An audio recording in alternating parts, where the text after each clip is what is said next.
It's good to meet you at last, traveler. I've been hearing about you for a long time now.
What could the children be up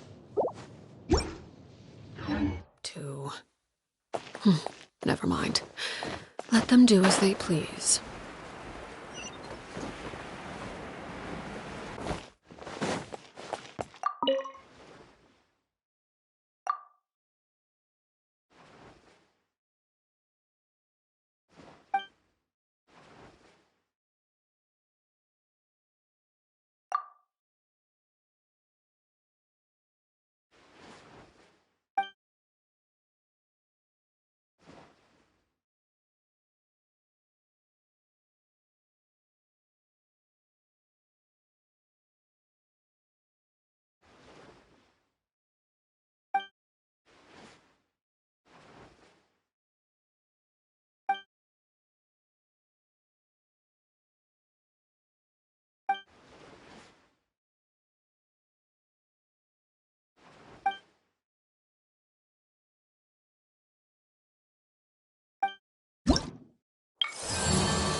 A good newspaper should be a lighthouse of truth.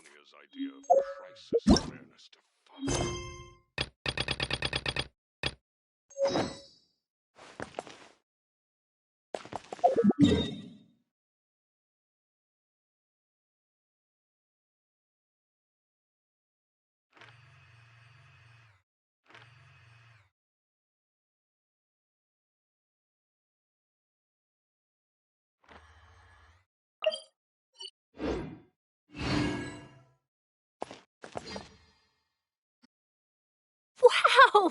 If it isn't the Traveler and Paimon! Oh, have you seen the article I wrote about you? Ha! You've got some nerve! You just used us to make some quick mora!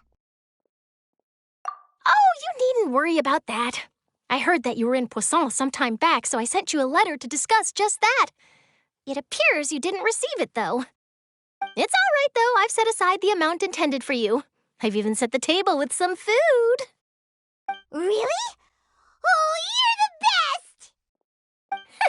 You're almost a little too easy to win over, Paimon. If I were a journalist with ulterior motives, you'd be in trouble now, you know. Oh, Paimon knows you're not like that.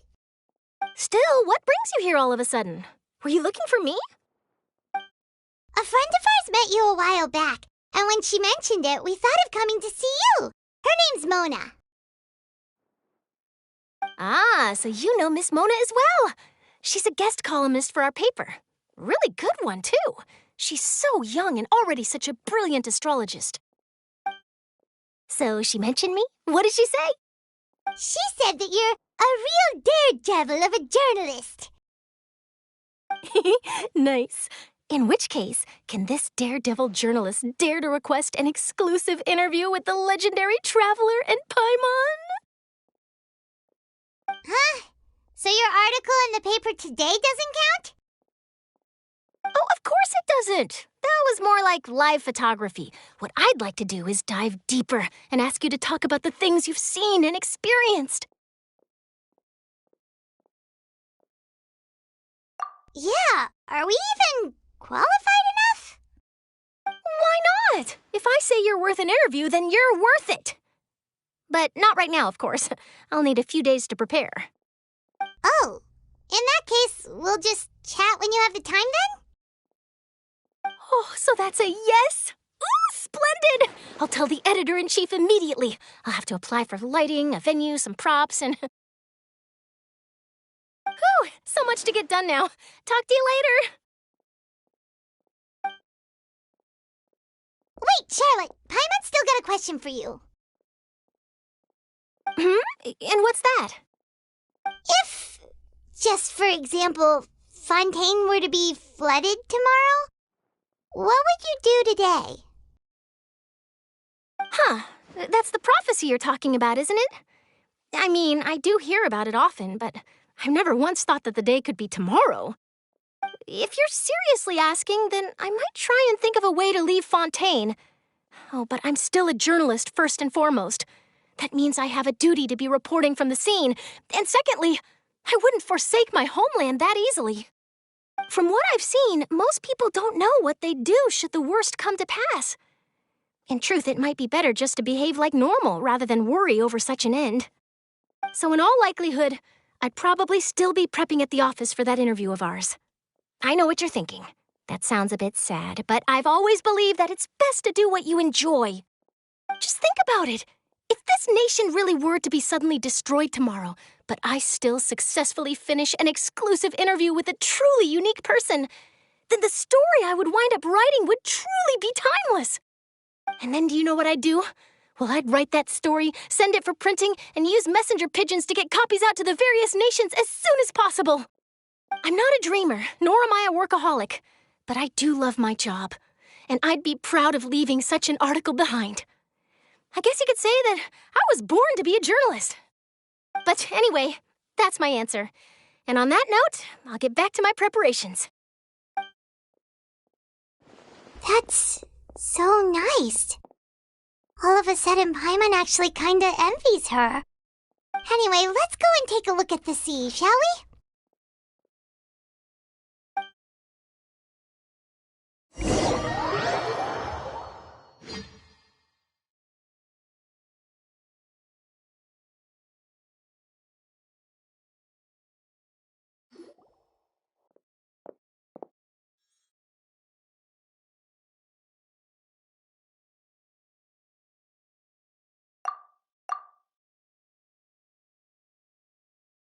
Paimon's been thinking.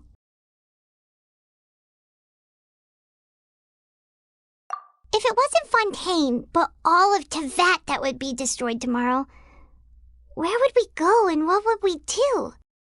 No, Paimon should ask, if you could choose, what would you like to do?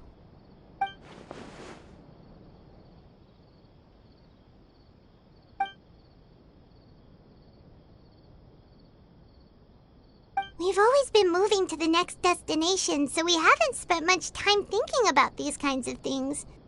We didn't have to either, with us always being on the road and whatnot.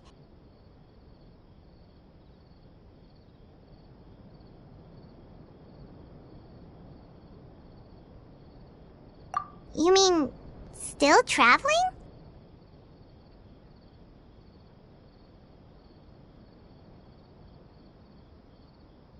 Huh. Wait, isn't that what we've always been doing?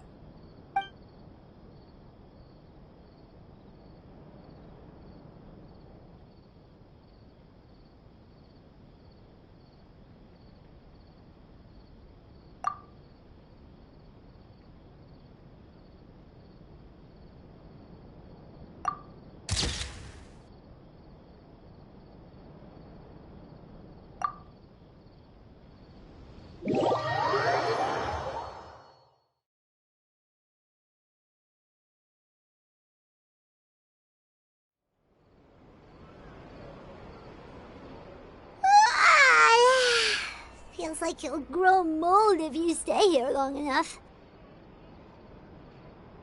But it's still better than the Fortress of Mirapede, that's for sure.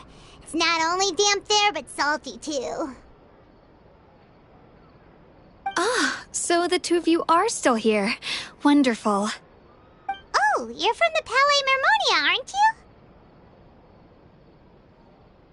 you? Yes, I'm Isadora. Monsieur Nervillet sent me to look for you two before. I heard that afterward you went to the Fortress of Meropide.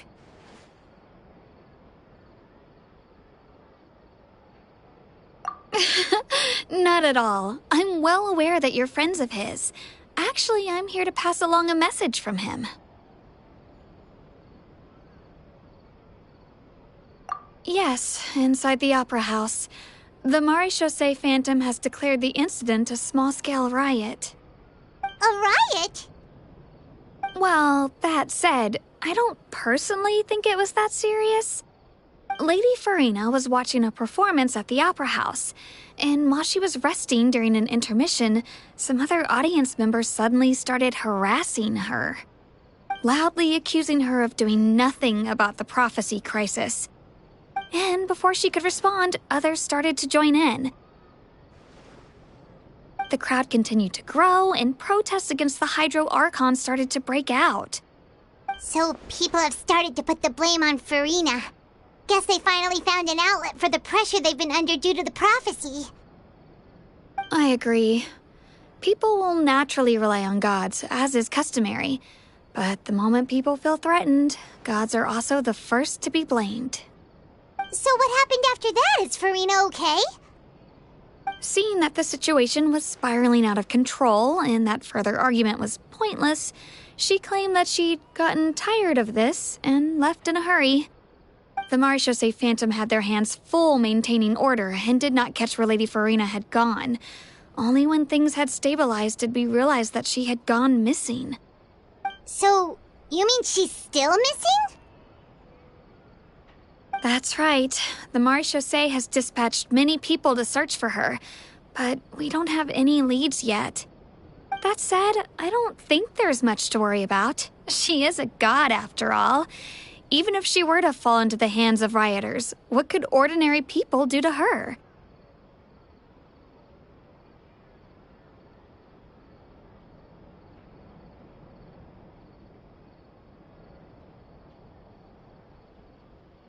Good.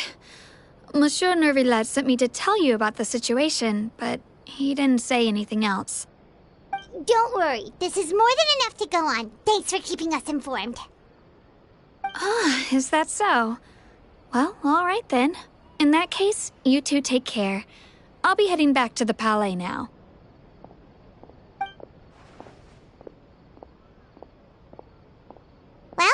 we should hurry over to Poisson then. If we know Farina, she won't try to fix things in this situation. Instead, she'll look for a place to wait out the heat. And, as we also know, she may be loud and dramatic, but she doesn't have a heart of stone. When Nervalet was talking to her in the Palais Mermonia, and she heard about Poisson, she couldn't hide her sadness and remorse. It would be hard for her to ignore being accused by the public today. Paimon thinks Farina's probably taken the opportunity to slip away to Poisson and try to relieve the sense of guilt that she's feeling. Huh! Well, what do you think?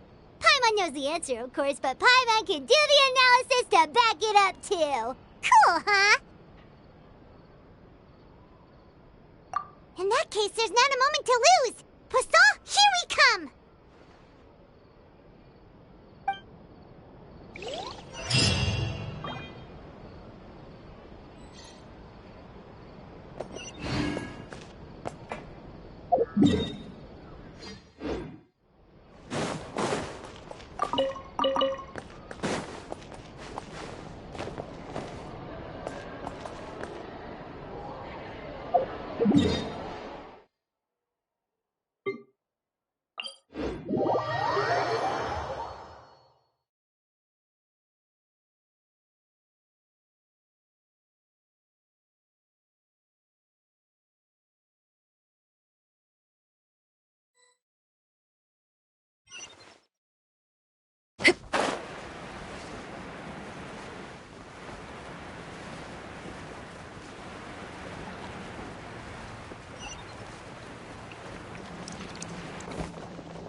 That's Farina, right over there.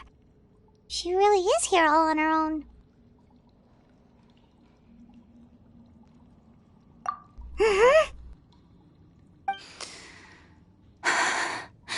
Should I just give up? This is all meaningless. What was meant to happen did happen after all. Everyone's dead. I'm sorry. I am so sorry. Give up, Farina. There's no point in holding out. I'm sorry. But what can I even do other than to repeat meaningless apologies over and over?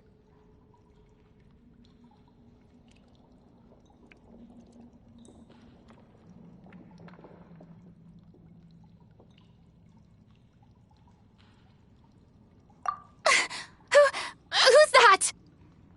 Don't worry, Farina, it's just us.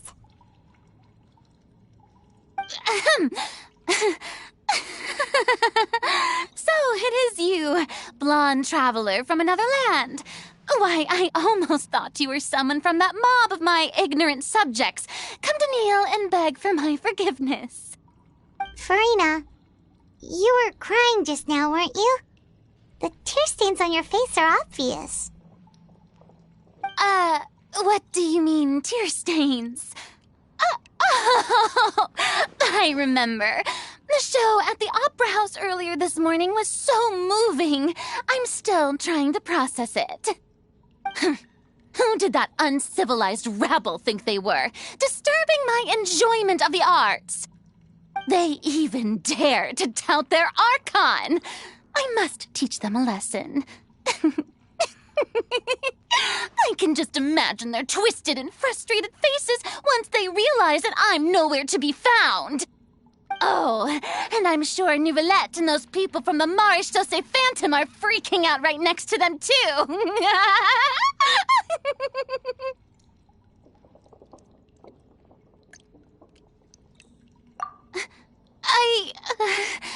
Of course not. Hey, there she is! The Hydro Archon's over there! Quick, after her!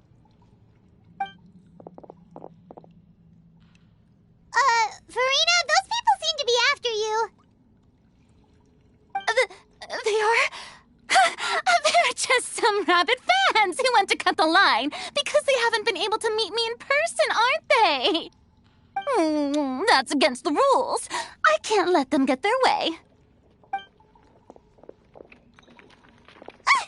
Farina just ran off! Quick, we have to catch up with her!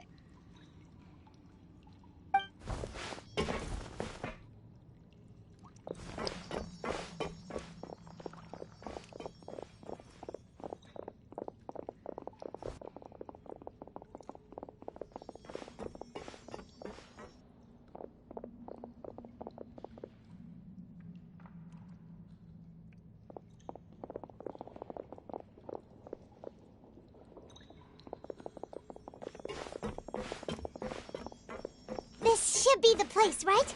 Hey, Farina! There's a good hiding spot over here. Quick, come to Paimon before the rest of them catch up to you. What? What is this place? Hurry, they're almost here. Fine. I suppose haste is warranted. Lead the way.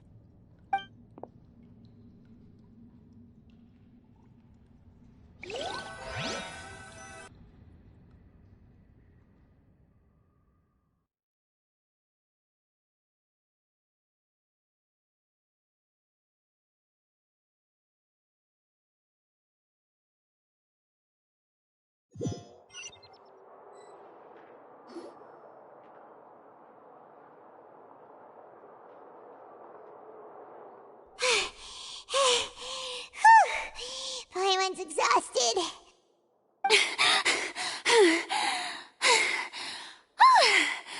I'm so tired.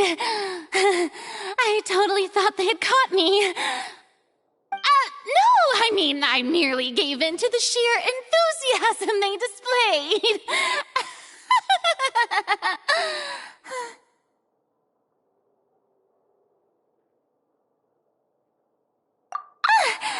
You're right. Yep, that's a good girl.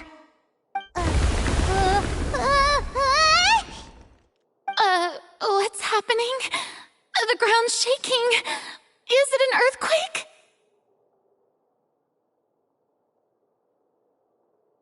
Yeah, a quake of this kind preceded the flooding in Poisson, didn't it?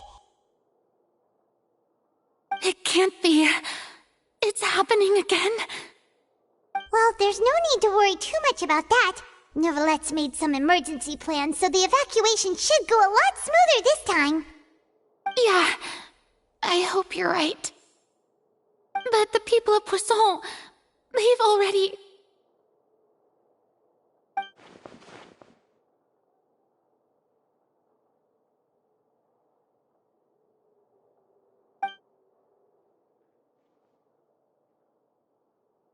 It's true. I've been investigating the prophecy for hundreds of years. I once had informants all over Tevat, searching for clues and feeding information back to me. I've tried all kinds of ways, too, to hold back the sea. Anything to keep the coastline from advancing. But all my efforts proved to be futile in the end. Really, the truth has been clear to me for a very long time. We cannot make an enemy of the divine. No matter what we do, the will of the heavenly principles will have its way, and the prophecy shall be fulfilled.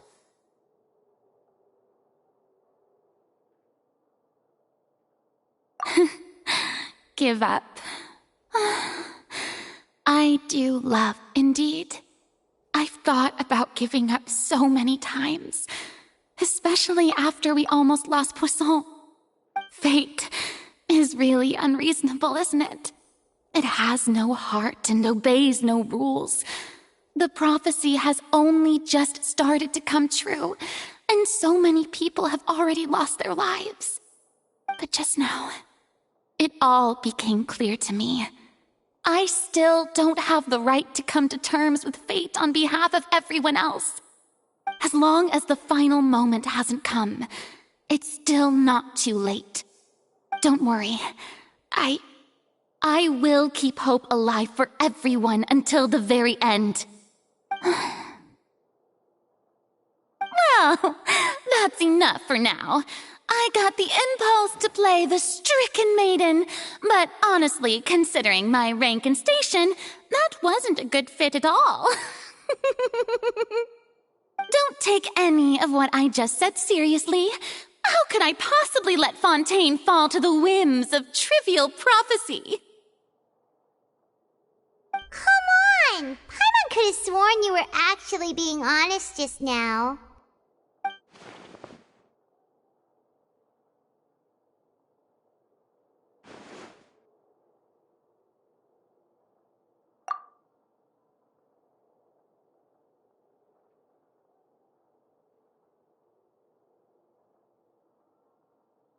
Share my burden.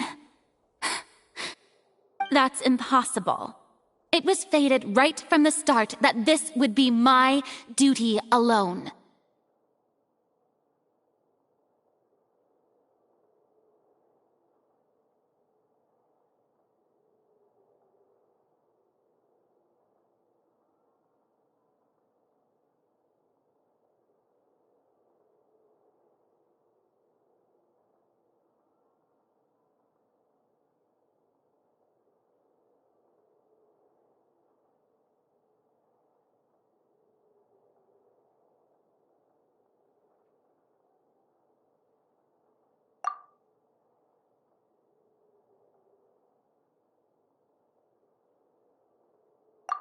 A witness. Yes, I've heard that you came to Tevat from beyond the stars, yes. In other words, you never belonged here. And if Tevat is, in its entirety, a show on a stage, then you're just a spectator, aren't you? If that's the case...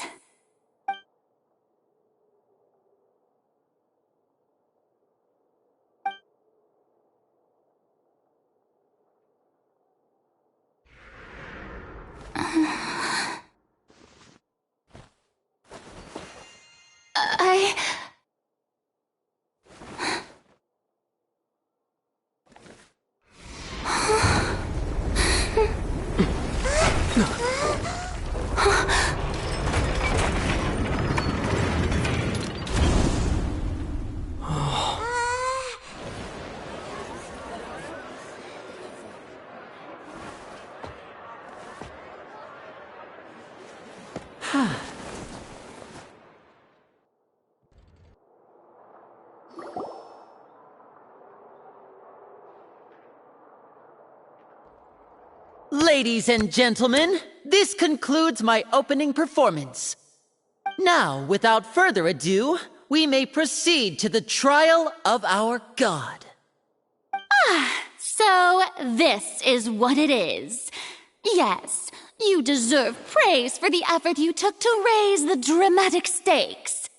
Do not forget, however, that I am Focalor, the god of justice, the embodiment of justice itself. Does it not strike you as even the least bit absurd to bring the very concept of justice to trial? May I interpret these words as your refusal to stand trial? In that case, you will have the opportunity to defend your honor through a duel. You would draw your blade against a god? I see. It seems like you have made up your mind.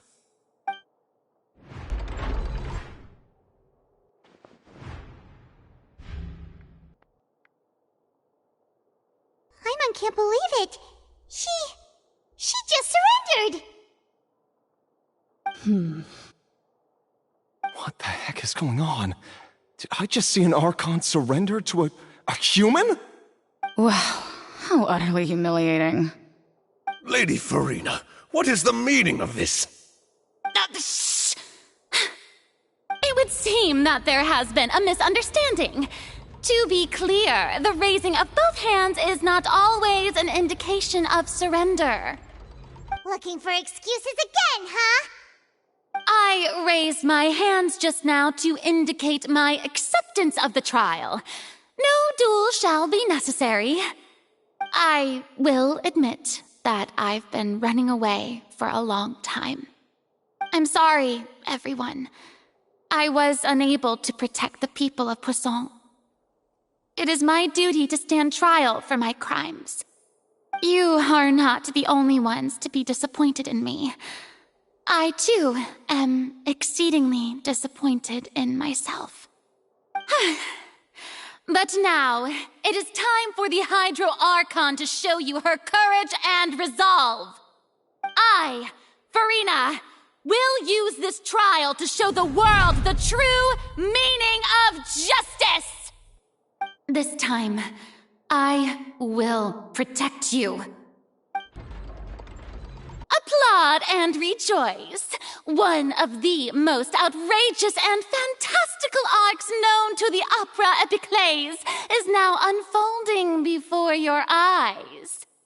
Mark my words, this shall be one of the most exhilarating and brilliant shows ever to grace the stage of Fontaine. The trial of the Hydro Archon, Focalor, will now begin! Woohoo! Oh, now we're making history! Why does it feel like Farina just took over the whole thing? Like, come on! Didn't she just get forced to stand trial for her crimes? Also, even though she's still acting super dramatic, she is taking this seriously this time, right? All right, then. Who will be my opponent in this trial? The court asks the prosecutor to please take the stand.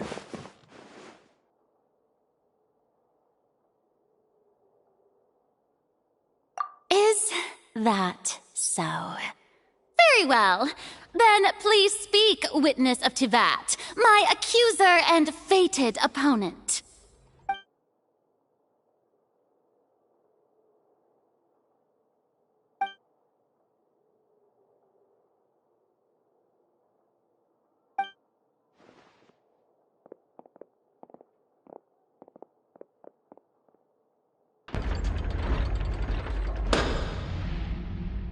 Also, please allow me to ask, as a final question before the trial begins.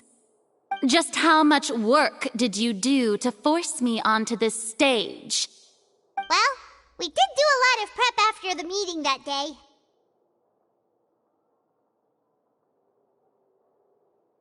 I can go over the tasks assigned to the Spina di Rosula, since they were rather straightforward and easy.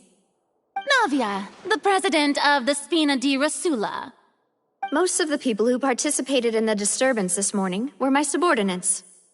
They changed into plain clothes and came to the Opera House as regular audience members, waiting for the perfect opportunity to incite insurrection against you. The people's resentment against their Archon has been building as more and more of the prophecy is fulfilled. A spark was all we needed to turn smoldering anger into a flame. Moreover, according to our understanding and analysis of you, when something like that occurred, you would likely flee the scene and head to Poisson by yourself. So, we arranged for a second group to lie in wait there. So, you mean, the ones who scoured the settlement for me were also from the Spina? And their goal was to force you to step into the giant magic box so you may personally participate in the greatest magic performance in all of Fontanian history. That's right. That house was a magic box, rather than someone's residence. As the super ultimate version of the setup that I used when I first performed at the Opera Epiclese, the volume of the box was increased by a whole order of magnitude, and the distance it traversed was the entire gap between Poisson and Aranias. Its cargo, of course, was an Archon instead of a human. My thanks, Farina.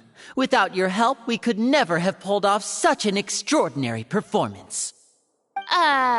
You're welcome? Of course, this performance was only made possible with Father's support. The House of the Hearth spent a massive amount of labor in Mora to pull this off. We had to select a location, construct the giant magic box, dig a tunnel, and open up a path through the water. It was a lot of work for all of us. So, in other words, the earthquake that we felt within the giant magic box was just a normal tremor from the transportation of the whole house? That's right. It wasn't a sign of another disaster to come.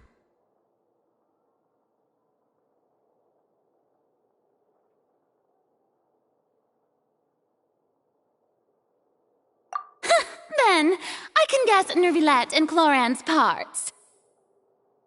You gathered a crowd, prepared a stage, and made sure that the champion duelist would be immediately ready for a fight. Also that as soon as I appeared on the stage, the trial may commence without a hitch. Am I right? Yes, that is correct. Well, Clorand, I must commend you for your courage. Only the most outstanding champion duelist in all of Fontaine would accept a duel with an Archon without flinching. Thank you. As for you, Traveler, I suppose your role was to keep me distracted with conversation once you found me in Poisson. You'd make sure that I didn't notice anything amiss before revealing yourself as my prosecutor once we'd arrived onto the stage.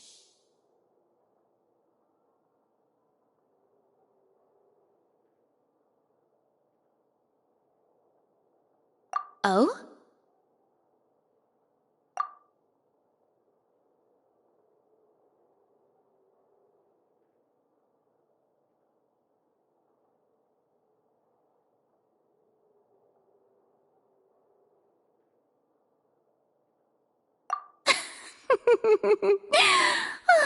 Is that so? Then I suppose I must have missed my final chance. It's fine. It matters not. What's done is done. The stage is already set, so there's no reason to disappoint the audience. Let's see this trial through to the very end.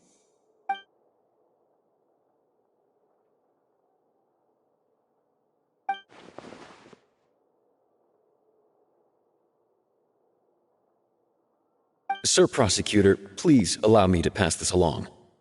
This is a document that Miss Charlotte applied for and received permission to share with you during the trial. According to her, it should speed up the proceedings. Huh? Charlotte wanted to give us something? Oh, so she's here too! Hey, Charlotte!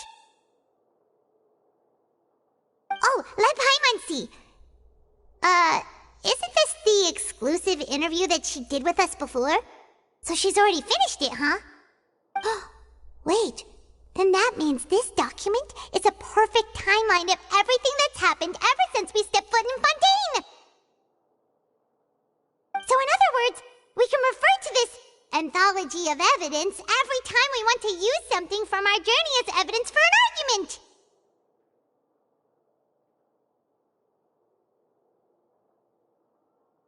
Let's quickly confirm the information in it. Just think of it as a refresher, alright?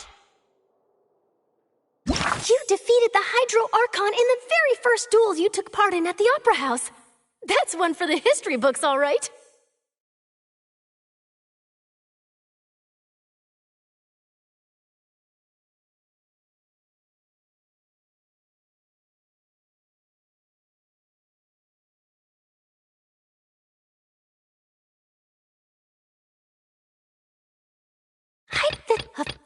The words of someone as extraordinary as a...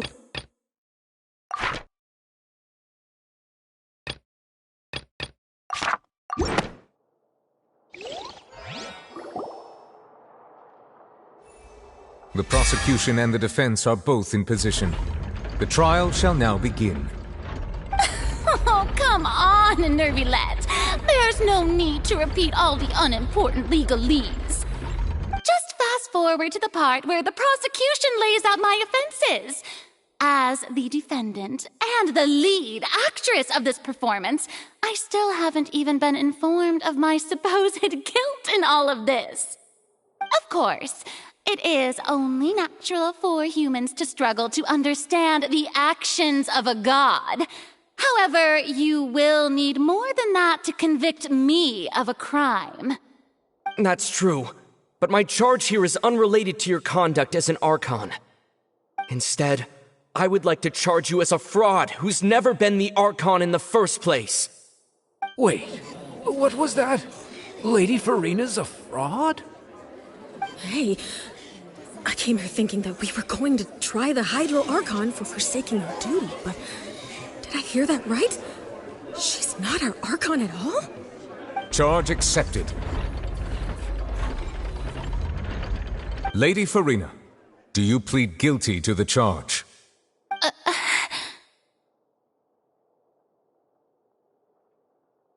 Lady Farina. I plead not guilty. How can I be guilty? There is no way that I, Focalor, otherwise known as Farina de Fontaine, a member of the Seven and the Regina of all waters, kindreds, peoples, and laws of Fontaine, could be anything other than your true Archon. Yeah, even though Lady Farina can be rather eccentric, isn't it going too far to doubt her very identity? Yeah, I've never questioned her identity either. Sure, Lady Farina can be super irresponsible, but what grounds does that prosecutor have to make such a huge claim? I have cause to believe that common sense will prevail in this case. Many of the members of the audience have known me as the Hydro Archon ever since they were born. There would be no fooling their memory. See? Even the Oratrice has decided to show me its favor. Are you sure you want to commit to a charge that will never be upheld?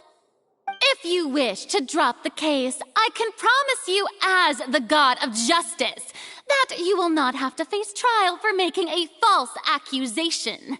We will treat everything that's happened as a dramatic spectacle and move on with our lives. What do you say to that? Huh. An argument with near impossible odds, huh?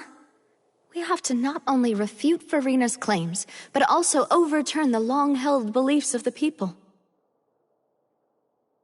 Well, I tried to give you the chance to surrender. If you must persist, then let me ask. If you believe I'm not the Archon, then what manner of being do you think I am? And if I was not the Archon, then how did I manage to live for over 500 years?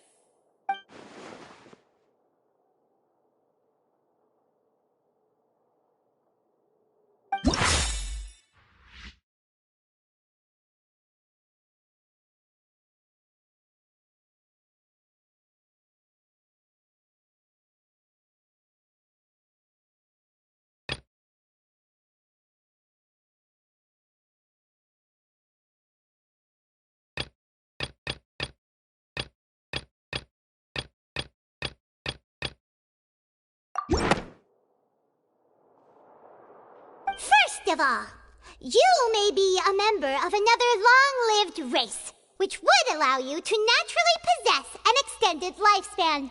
And second of all, even if that wasn't the case, there could be other ways to extend your life.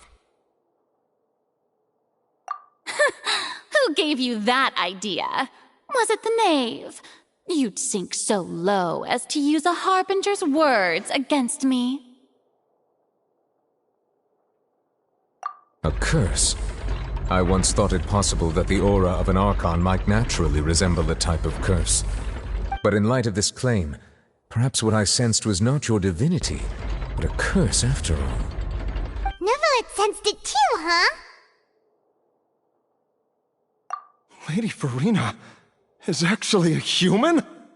Well, it is true that it's extremely difficult to tell humans and gods apart just by looking at them.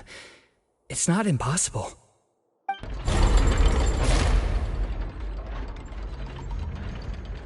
Well, don't start celebrating too early now. Even if I have been carrying a curse like you said, how does that prove that I am merely a human being? Besides, Everyone knows that the main difference between a human and a god is the possession of authority. Gods can do what humans cannot. That's why they're worshipped as gods.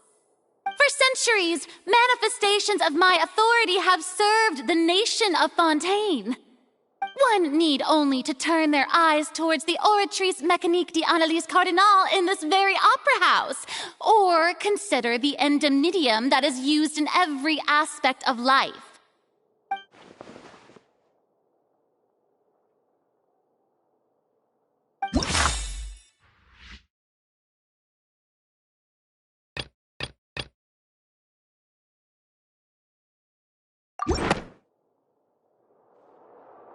You tried to reference the Oratrice. But weren't you as confused as all the rest of us when the Oratrice declared Child to be guilty without any proof? Otherwise, you should have come up with a good explanation for that by now. Didn't I make myself clear at the time? The decisions of the gods are naturally difficult for humans to comprehend. There is no need to provide an explanation. Lady Farina, I believe a reminder of your current circumstances is in order. While the court is in session, the principles of justice and the law must come before all else. While you are an Archon, you are also first and foremost the defendant in this trial. You will prove yourself unable to defend against the prosecution's charges if you continue to withhold vital information against the rules of the court. I never thought you'd use that kind of rhetoric against me. That was no trick of rhetoric, Lady Farina. I've merely reiterated the rules of the court. Rules that all should respect and follow. So, you neither knew why Child was declared guilty, nor did you understand the structure and operations of the Oratrice. Instead of having been created by you, the manifestations of authority you mentioned have been made by the real Hydro Archon, haven't they? The real Hydro Archon? Well, now you're really losing me.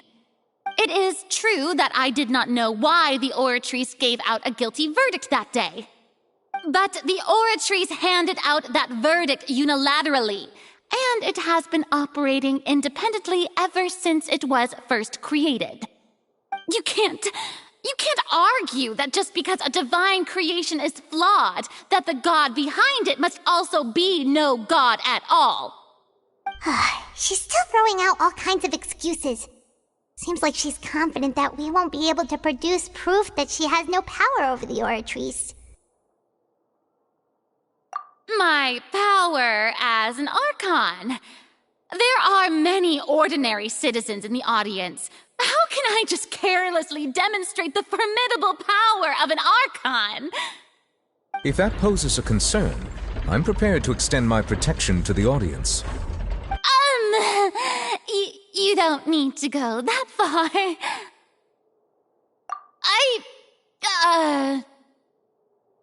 Aren't you the Hydro Archon? Or is it that you can't even wield the power of Hydro, much less the authority of a god? Indemnitium! Yes! It's all because of Indemnitium! All Archons derive their power from the faith of the people, and I've converted the people's faith in justice into Indemnitium. Thus did I give up all of my divine power to provide everyone with energy for their daily lives. Have you ever seen a more magnanimous god? Isn't that a huge stretch? Yeah, no matter how generous an Archon can be, how could they give up all their power? Can a god with no power even still be called a god? It seems like nobody's buying Farina's excuse. Hey, come now, everyone. Please don't stare at me as if I was a liar. I'm still the same Farina you knew, right? The one that you loved. Shouldn't you want to believe in me? Please, you've got to believe me. If what the prosecutor said is true, she really has committed a grave offense. Did she deceive all of us? And all of our parents and grandparents too? And all of our ancestors? Ever since they were born? Enough! That's enough. Tell me then, if I'm not the real Hydro Archon, then who is? If you have no evidence of another Hydro Archon's existence, nor can you find anyone who can back up their claim to be such, then what grounds have you to say that I'm not actually the real deal? Wow, she came up with yet another argument. How can we refute her now? Seems like she really doesn't want to give up.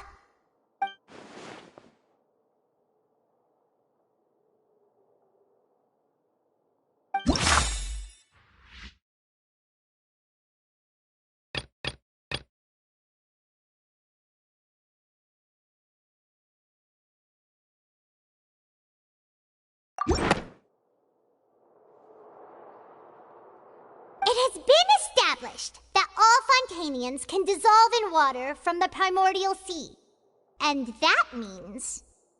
Since you insist on claiming to be a god and not a human, then there's a method that you can use right here and now to eliminate all suspicions of you being the latter. Miss Navia, please apply to serve as a temporary attorney for the prosecution before addressing the court. Though you act in partnership with the prosecutor, you must still adhere to proper procedure. Super sorry, Monsieur Chief Justice. I swear this really will be the last time that I'll speak out of turn. Now, I've brought some seawater from Poisson.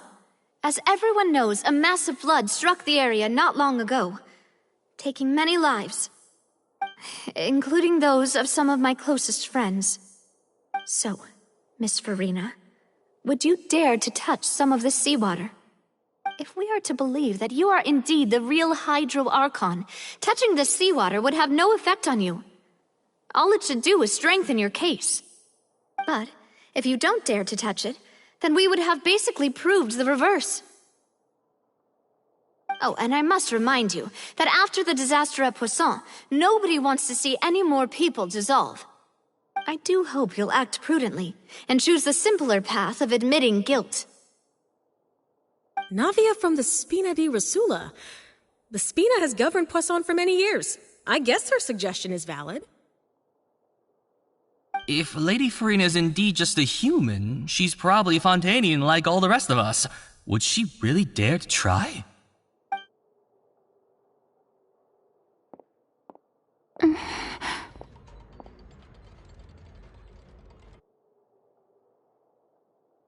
Lady Farina, this test has been unilaterally proposed by the prosecution.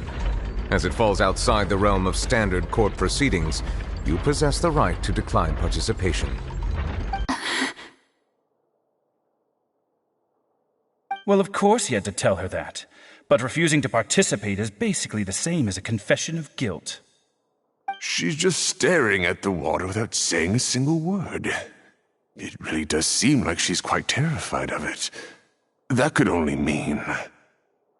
What's going on? Is she really planning to... that's not what we thought she would... Due to the inherent risk of the test, Lady Farina, you may...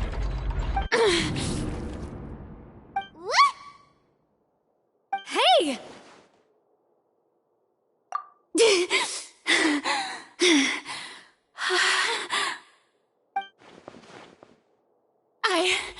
I'm fine! Look at me, everyone! My hand is still here! I haven't been dissolved! Will you believe me now? I really am your Archon! I'm nothing like a normal human who would fall apart as soon as they touch this water! Really, was this not the most obvious thing in the world? Miss Siegewin? If you're present, Miss Siegewin, please come forward and attend to the defendant. Siegewin? Don't be nervous. It'll just take a few seconds. Let me see. That should be enough. Please announce the results of your evaluation to the court, Miss Siegewin. As everyone doubtlessly saw, Miss Farina was displaying symptoms of hyperventilation and flushed skin. These indicate that... She was experiencing the adverse effects of exposure to primordial seawater. The extent to which she was affected is the same as other humans when exposed to primordial seawater of a similar concentration. Thank you, Miss Seedween. Lady Farina, you may return to the defendant's stand. Oh, wait. What did she just say? I didn't get dissolved. Shouldn't that be enough to prove my innocence? Well, considering your tendency to run from your problems, we did originally prepare a direct sample of the seawater around Poisson. However, after extensive discussion, we exchanged it for a sample that is not concentrated enough to dissolve an actual human. After all, on the off chance that something entirely unexpected might occur, we don't want anyone else to lose their life to the sea. Yeah, so out of regard for Farina's life, you secured a low-concentration sample and asked the head nurse to serve as an expert witness. It's a great thing that the direct sample wasn't actually used. Farina could have... I can't believe... You...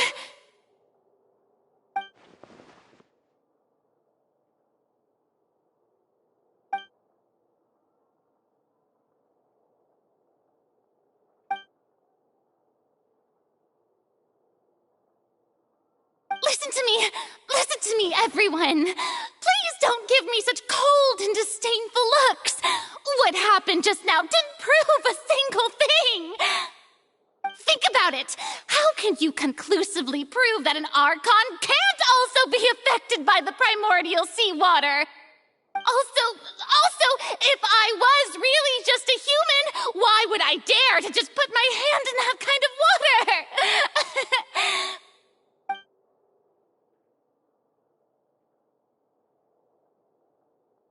Please, everyone, anyone, just listen to me. I swear, I really am your Archon.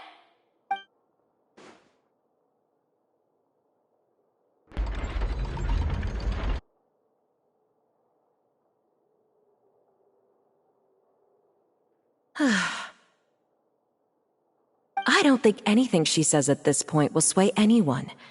The odds are just too stacked against her now.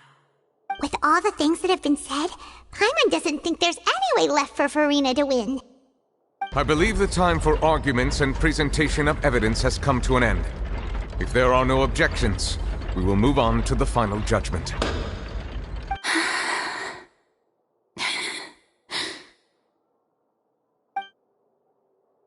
I don't think anything she says at this point will sway anyone. She's too stacked against her now.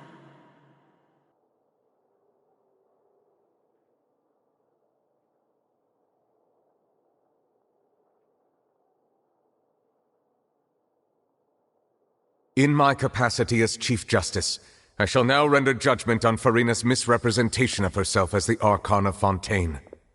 As a human who knowingly deceived her fellow citizens, Farina is... guilty.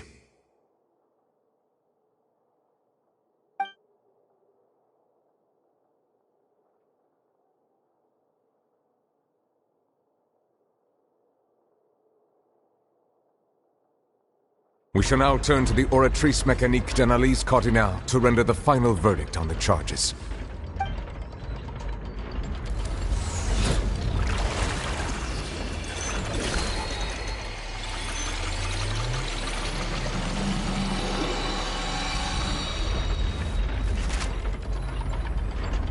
According to the judgment of the Oratrice Mécanique d'Analyse Cardinale, Farina is...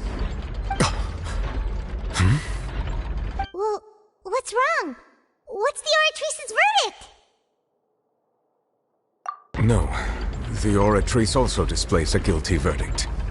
Isn't that correct then? However, the exact wording of the verdict is thus: the Hydro Archon, guilty, to be punished via the death sentence. The death sentence? That's actually one of the available sentences? I've always thought that it was just a myth. The one and only time the death sentence has been handed out at the court. And it's been given to the very person we've worshipped as the god of justice?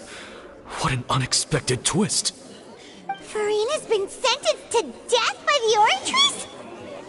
We just wanted to use the trial to show her the seriousness of things so she'd tell us the truth. How did things escalate this quickly? This outcome is indeed quite strange. According to Fontaine's current definitions of justice, as well as its recommendations for criminal sentences, is this sentence really appropriate for the crimes that have been committed? Yeah! Even Fauché wasn't sentenced to death by the Oratrice. You know, the real evil mastermind behind the serial disappearances case.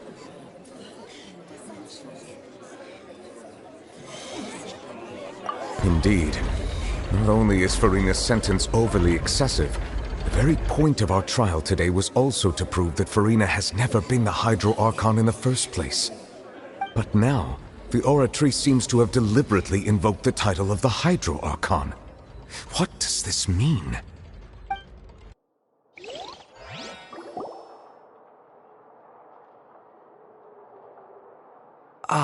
Excuse me, if I may interrupt. Is the trial still going? Fremine! You finally made it. I assume this means you've completed your mission? Mm-hmm. Any mission Father assigns to me will always be top priority.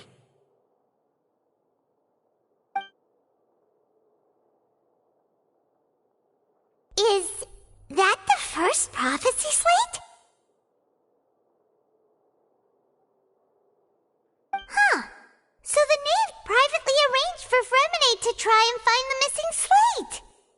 I looked everywhere and finally found it at the bottom of the sea. It took me a long time to get around some dangerous stretches of water. But has the trial already concluded? Then doesn't... Thank you for your hard work, Mr. Fremine.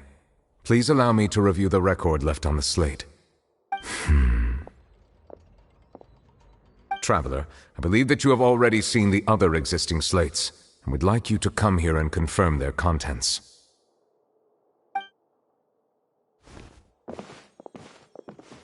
Huh? So what do you see? What is it?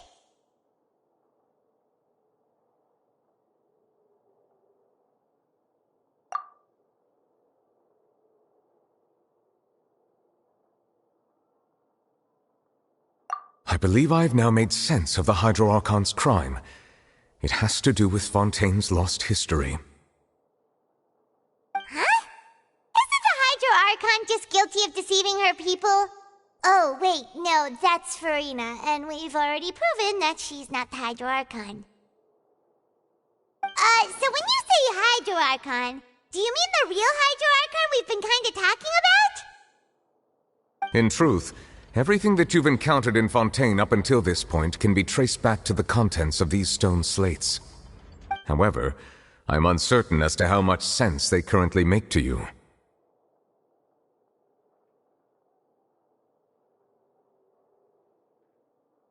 Okay, let's try to recall the contents of the other 3 stone slates. Paimon will do her best to help you remember.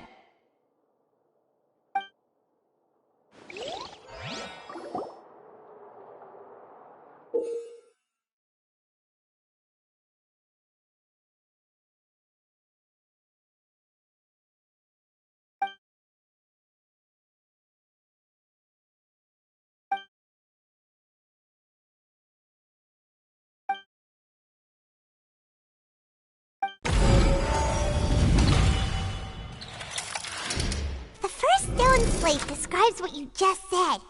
It seems to show the previous Hydro Archon using her divine power, and then the Oceanids turn into humans.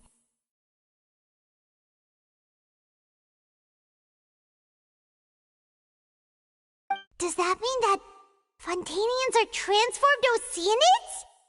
Oh, Paimon wasn't expecting that. But if Oceanids can turn into humans, then perhaps this process can be reversed as well. The second stone slate shows Celestia floating in the sky, and the Hydro Archon and her people worshipping it together. But the heavens still brought judgment down upon them.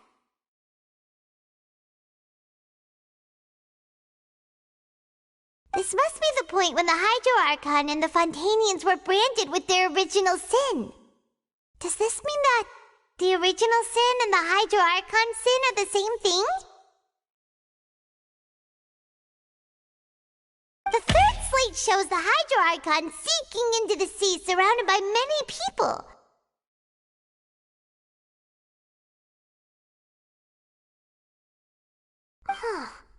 That reminds Paimon, didn't we also watch that happen to someone else?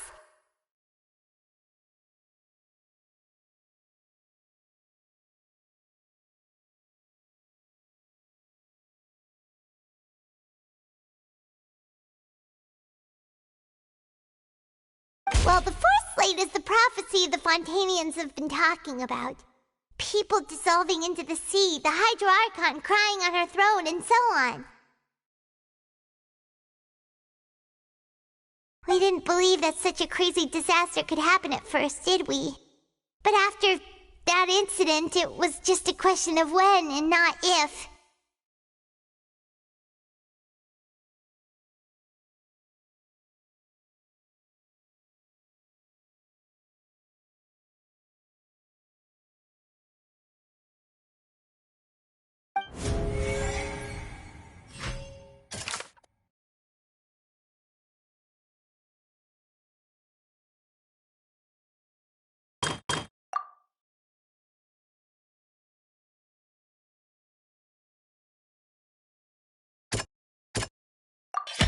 We know from the case of the serial disappearances of young women that Fontanians can be dissolved in primordial seawater, and the first stone slate tells us that long ago, the Hydro Archon used her power to turn Oceanids into humans.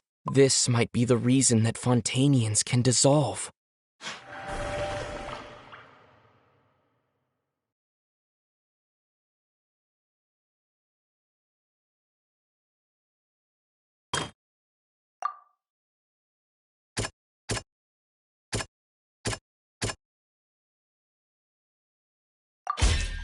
Perhaps what is about to take place has all happened before. The true sin of the Hydro Archon that Nervalette mentioned, and the original sin cast down on the people of Fontaine by Celestia, as recorded on the stone slates.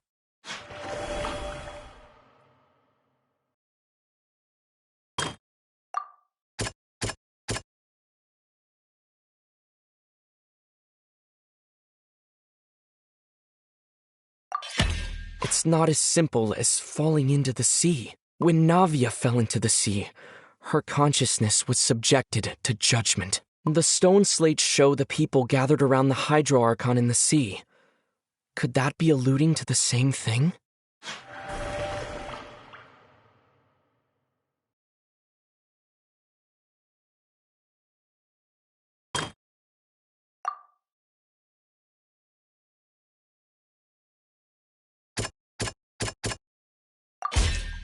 The prophecy from the stone slates found its way into society, but not many people believed it at first. The fortress of Meropide was nearly flooded with primordial seawater, which we know can cause Fontanians to dissolve.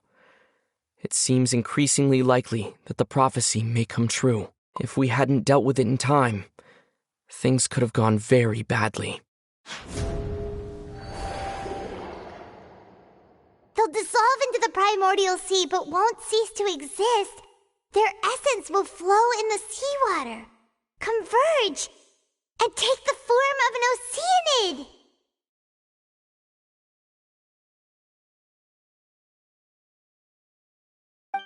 The Hydro Archon was sentenced to death in court, shocking everyone present. Perhaps this means that her sin was actually Fontaine's original sin.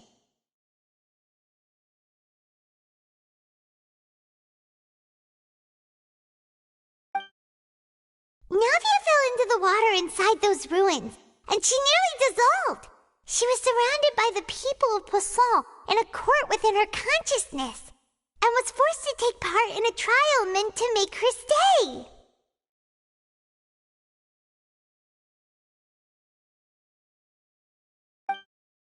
The eruption of the primordial sea at the fortress of Meripede was the surest sign that the prophecy was about to come to pass no matter what.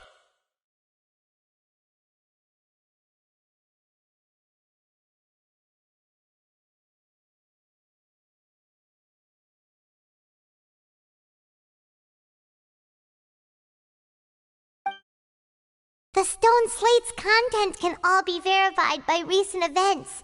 If we combine what we know together, loads of truths should come to light.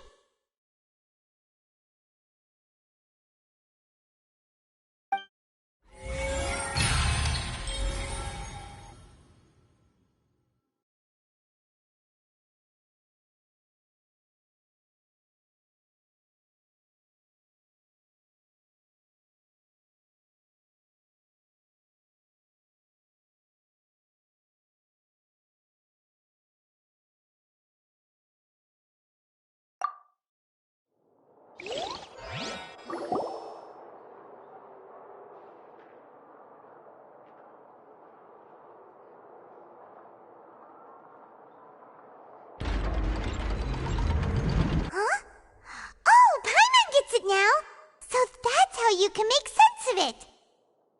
But then it feels like we're going to have to share some truly shocking revelations. Let's hear them.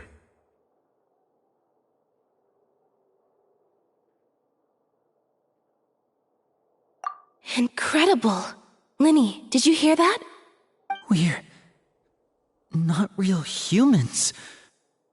All Fontanians were originally created by the late previous Hydro Archon, with Oceanids as their basis. The evidence for that can be found in how only Fontanians could dissolve in primordial seawater, and how all the girls Vacher dissolved were also turned into Oceanids. Oh, and according to Navia, when she was about to get dissolved, she also saw everyone gathered around for a trial, all of them in the shape of Oceanids. Indeed.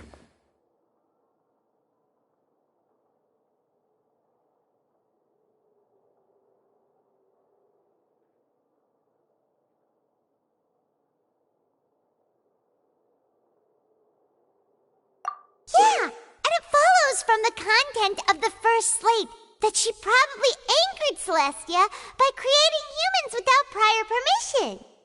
That could also explain why the Oratrice judged the Hydro Archon to be guilty. It's to account for that ancient sin. The Hydro Archon's true sin was creating us? And yet, after many hundreds of years, the Hydro Archon's creations have turned around to try to judge the Archon within the Opera Epiclese.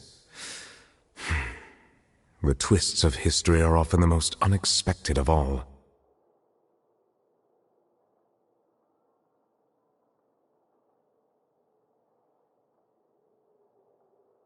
Yeah, isn't the image here just like when Navia fell into the sea? So wouldn't it be trying to show the image of the Hydro Archon also falling into the sea once the prophecy has been fulfilled in the fourth slate?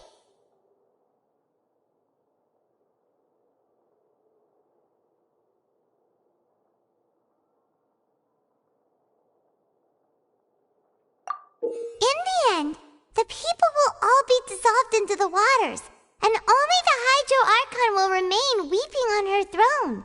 Only then will the sins of the people of Fontaine be washed away. Did Paimon get all that right? You've made some keen deductions. I must say, given how much you still don't know, it is impressive that you've already managed to connect so many pieces of the truth. However, while you were able to decode all the information on the slates, they've also been etched with an additional layer of hidden information using a different power source. When we were at the ruins, I tried to decipher the hidden information recorded in the slates. But since we only had 3 slates at the time, I was unable to come to a full conclusion. Now that the slate collection is complete, I shall make another attempt to decipher the narrative recorded within. If everything goes well, we should finally be informed of the unadulterated truth.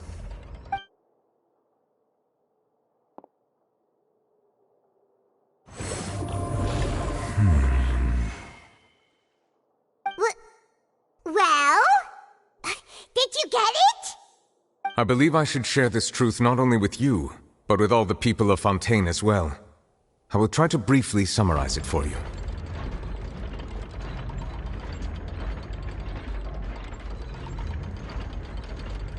Your hypotheses regarding the origin of Fontainians and the sin of the Hydro Archon were both correct.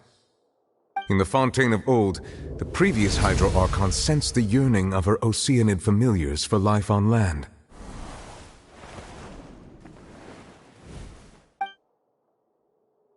The Oceanids were enamored with the beauty and romanticism of human beings, and wishing to have those experiences for themselves, expressed to the Hydro Archon their desire to become of a similar kind. However, even though water as an element is intricately linked with the power of life, the Hydro Archon, as one of the seven, did not possess the authority to create a new form of human life. Not one to give in, she eventually found a way to create permanent humanoid bodies for her familiars by appropriating the power of this planet's primordial sea. She poured primordial seawater into the Oceanids' blood vessels, creating humanoid mimics in the process. But if Fontainians were to ever come into direct contact with water from the primordial sea, the power within their bodies would escape these artificial restraints and return to the sea. As a result, their forms would collapse, and they would be reverted to their original forms as Oceanids. Of course, the Hydro Archon never received permission from the heavenly principles to create a new human race. And thus, the Hydro Archon and all of her creations came to shoulder the original sin of appropriating the power of the primordial sea. That is the true history of how the people of Fontaine first came into being. So we were all Oceanids before we turned into human beings? That's way too much information for me. I think I'm just going to pretend that I never heard a single thing. Wait, but if that's the truth, we can't let the Hydro Archon be sentenced to death. After all, her only sin was creating us. This really might be too much information for your regular Fontainian, but it does answer a lot of our questions. Alas, your hypothesis regarding the third and fourth stone slates was inaccurate. The slates' respective positions are, in fact, correct.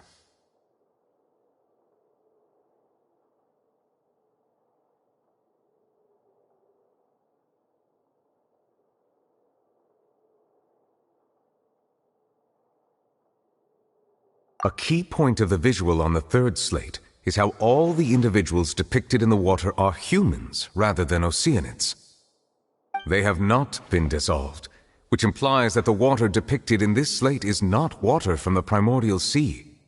The nation of Fontaine is the nation of Hydro, as well as the nation of trials and justice.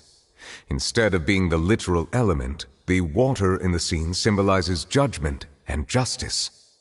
You may also recall Navia's experience. When she fell into the sea, her consciousness was surrounded by that of many others who intended to hold a trial to determine her fate. Therefore, the meaning of the third slate is that the people of Fontaine shall try the Hydro Archon at the court of justice. Yes, it refers to our present situation. I think I'm following now. So, what you're saying is, even though we decided to put on this trial to avoid fulfilling the prophecy, in truth, everything we've done has happened exactly as the prophecy foretold. So now, it seems, we're the ones making sure it comes true. What should we do?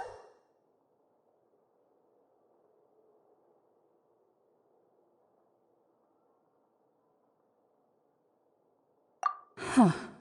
No matter what, the prophecy will be fulfilled. Is this what it feels like to be a prisoner of fate? If that's the case, does that mean the scene in the fourth slate will also be fulfilled soon? Traveler, I would like to point out another small fallacy in your deductions. About the fourth slate, you probably thought that the eruption of primordial seawater beneath the fortress of Meripede served as the surest sign that the prophecy was about to come to pass, yes? However, I believe that rather than being a sure sign, that eruption could in fact only be a small warning of something far worse to come. As for the root cause of the catastrophe, I believe you've already encountered it once before.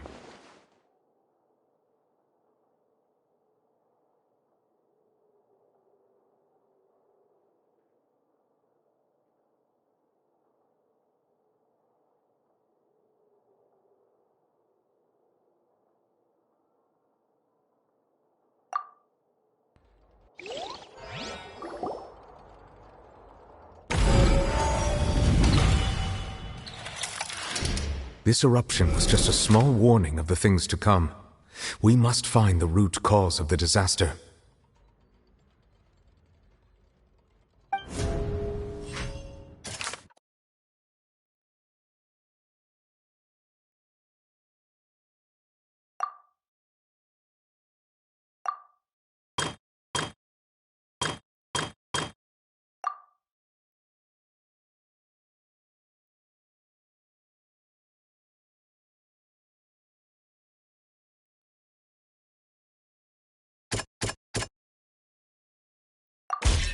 It was both dream and reality.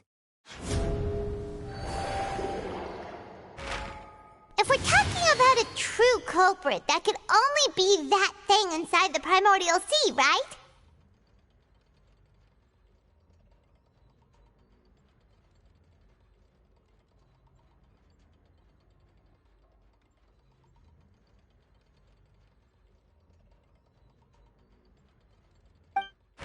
The truth, the original sin, the trial, and the root cause of the disaster.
That was way too close! How did that thing just burst into the Opera House? Wait, was that the huge whale you saw in your dream? So we've met it at last. I understand very well why it has chosen to make an appearance here. That whale does not belong to Tevat. It is a monster that has traversed the stars, weeping all the while. It has been greedily consuming the energy from the planet's primordial sea, using it to grow. That is the main cause for the rising sea levels. And once it has finished consuming all of the energy contained within the sea, its next step will be... You said that when the Hydro Archon first created Fontanians out of Oceanids, she filled their blood vessels with primordial seawater. Precisely. That whale finds the blood of Fontanians nigh impossible to resist. Therefore, when it left the Primordial Sea, it decided to make its next stop a packed opera house full of food. Food in the form of Fontanians. We just barely managed to push it back, right? In that case, won't it come back to target the people again once it's managed to recover its strength? That is correct. Indeed, it is more accurate to say that we should thank that Harbinger for buying us some time. Without him, the whale would have likely come onto land far sooner. From the way he looked, he must have been fighting the creature for quite a long time. That battle maniac. We've always known that he had a special connection with that whale, but we definitely didn't expect it to help us out like this. Anyway, now that we know that this whale is the actual cause of the disaster recorded in the prophecy, all we need to do to stop the prophecy would be to find a way to beat it up, right? It is too late. It had already absorbed too much of the Primordial Sea's energy before we could notice it. At this point, it has become practically integrated with the sea itself. Even if the entirety of Tevat were to be destroyed, it could still survive and swim off towards some other world. That's not something I will accept. We've already done everything we can, and we even found the true culprit. We've come so far. You can't just tell me that the last hurdle is some impossible foe. That's just not fair. Indeed, that's not how a grand performance should end. I'll fight it to the end, no matter what. So the prophecy will be fulfilled no matter what, huh?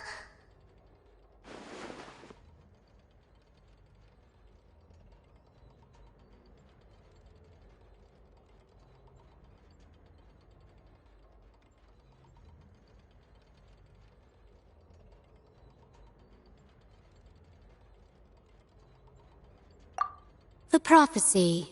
Yes, what has been prophesied will be fulfilled. You may view such things as the history of the future.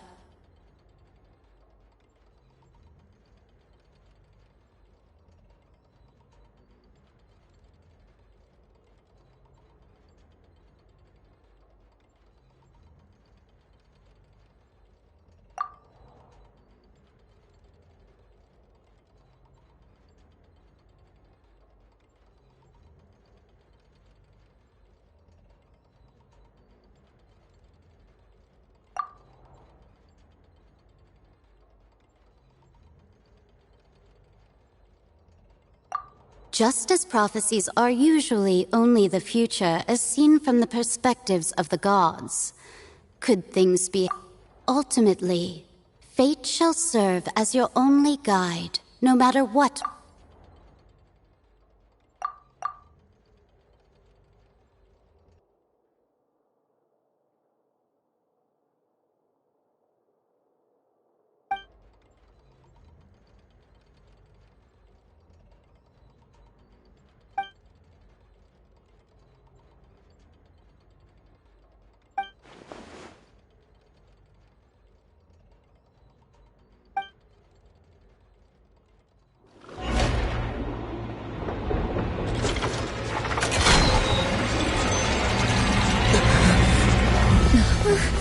What's happening with the aura trees? I believe it is preparing to carry out the death sentence.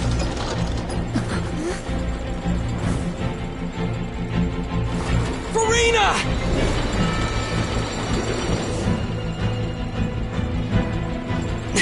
No, I still need answers.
You...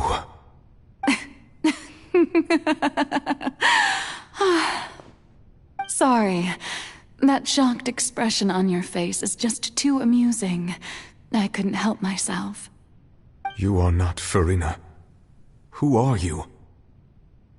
The sweet sound of bewilderment. Marvelous. A sure sign that my attempt to deceive everyone was a resounding success. But to answer your question, I am Focalor. You know, the god. Focalor? Why did you deceive us? Oh, that wasn't my goal, of course. Goodness, no. But I had to fool everyone else too, if I was to stand any chance of deceiving the heavenly principles. Deceiving the heavenly principles? It's all because of that pernicious prophecy. Dreadful, wasn't it?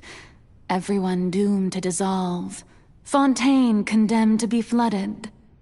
One was not amused. In fact, one was positively bemused when that problem was thrust upon me by my dearest predecessor. That's the former Hydro Archon Egeria, for the uninitiated. It hardly gets more disastrous than a preordained national catastrophe, now does it? She knew full well that the prophecy would surely come to pass. And as one of the seven, she also knew full well that one defies the heavenly principles at one's peril. So yes, as you have no doubt surmised, it was a rather impossible situation that I found myself in. I spent a terribly long time mulling it over, alone on the ocean floor. And I was almost growing barnacles by the time I finally realized there was only one possible solution to this confounding conundrum. I had to outwit the heavenly principles, allow the prophecy to be fulfilled, ostensibly at least, while saving everyone at the same time. I'm a genius, I know. I can only assume that's why Egeria chose me as her successor. Although, looking back now, it was hardly the inheritance one dreams of. Between the task of saving the nation, the quotidian duties of the Hydro Archon, and not to mention the original sin of creating a new race of humans, I dare say she left me quite a colossal mess to clean up. But one can only play the hand one is dealt.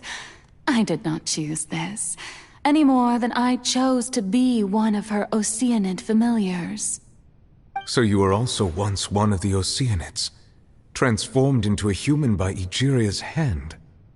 Yes, I was. I always dreamed of becoming human. And I still do, even now. In my eyes, to be human is to be part of the greatest opera ever known. After becoming a god, I separated my divinity from my body and spirit, leaving behind only a self that was as naive and bewildered as my past self on her first day as a human being. The me you see before you now is that divinity. And the human counterpart I left behind, I named Farina. She could feel joy, sorrow, and everything in between. She could be as vain and conceited, or as meek and vulnerable as she wished. Her strengths were of a kind only a human could possess, as were her shortcomings. But in my eyes, Farina's humanity was what made her perfect. She was perfectly human in every way. The person I always wanted to be. Anyway, so then I cursed her. All part of the plan, of course. The plan to deceive the heavenly principles. Do you still remember the final scene of the prophecy? The Hydra Archon alone, weeping on her throne. In order that the prophecy might appear fulfilled, I invited Farina to be an actress. to play the part of the Hydro Archon in the prophecy.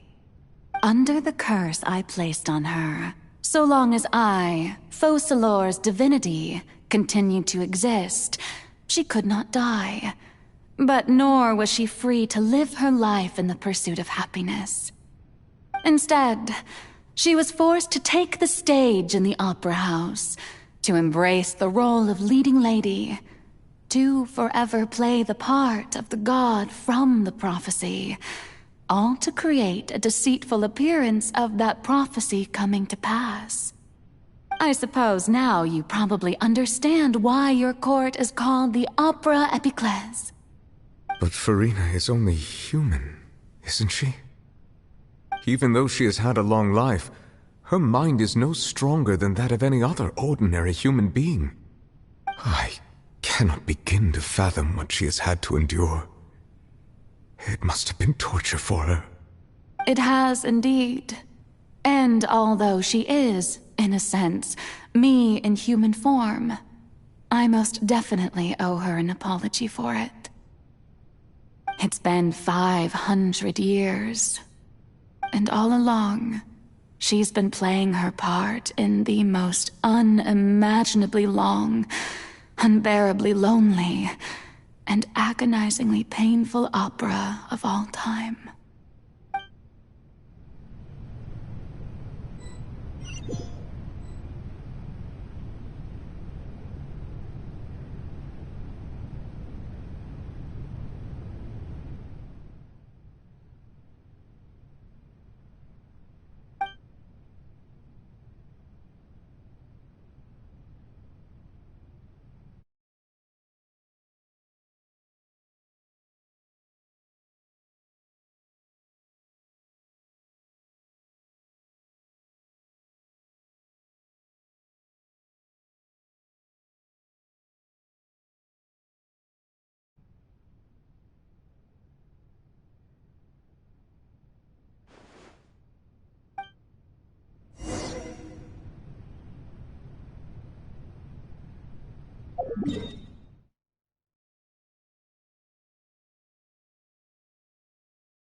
Oh, who permitted you to come onto the stage? Now, I understand your admiration for my august self, but I must ask you to keep to the rules.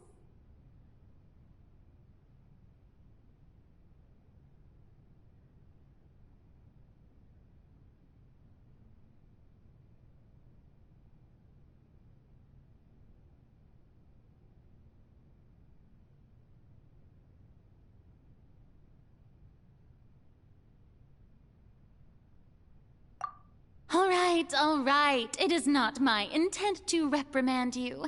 There is no need to state your name. Just be off with you. Do not distract me from my performance.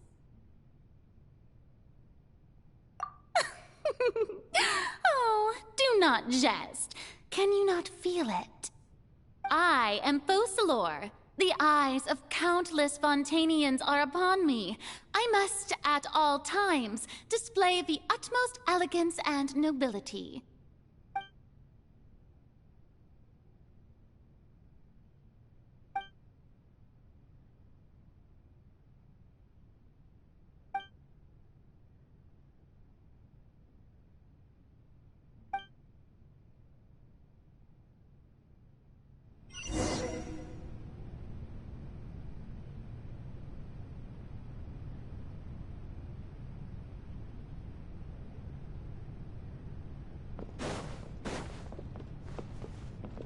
Dear audience, the performance is experiencing a technical difficulty, but worry not. The guards shall resolve it soon enough. Rain outlines your... I swear by my sword!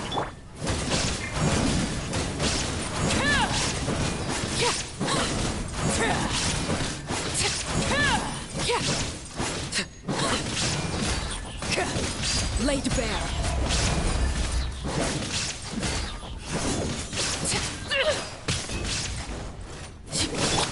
Go and split! Illusion shattered! Witness the power of...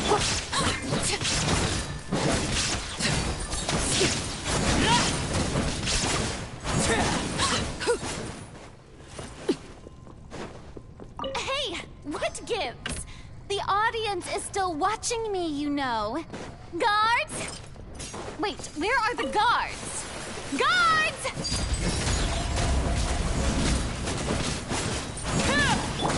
There is no escape! Inazuma shines eternal!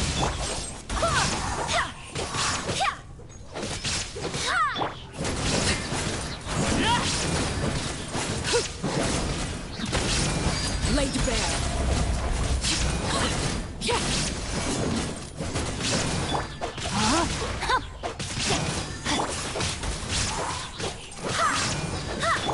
Shine down!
Farina.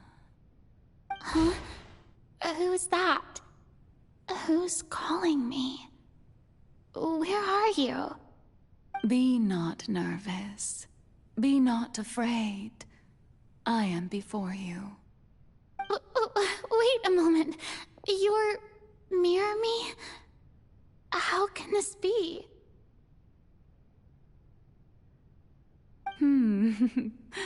Mirror you, huh? You know what? That's not bad. Let's go with that. Mirror me?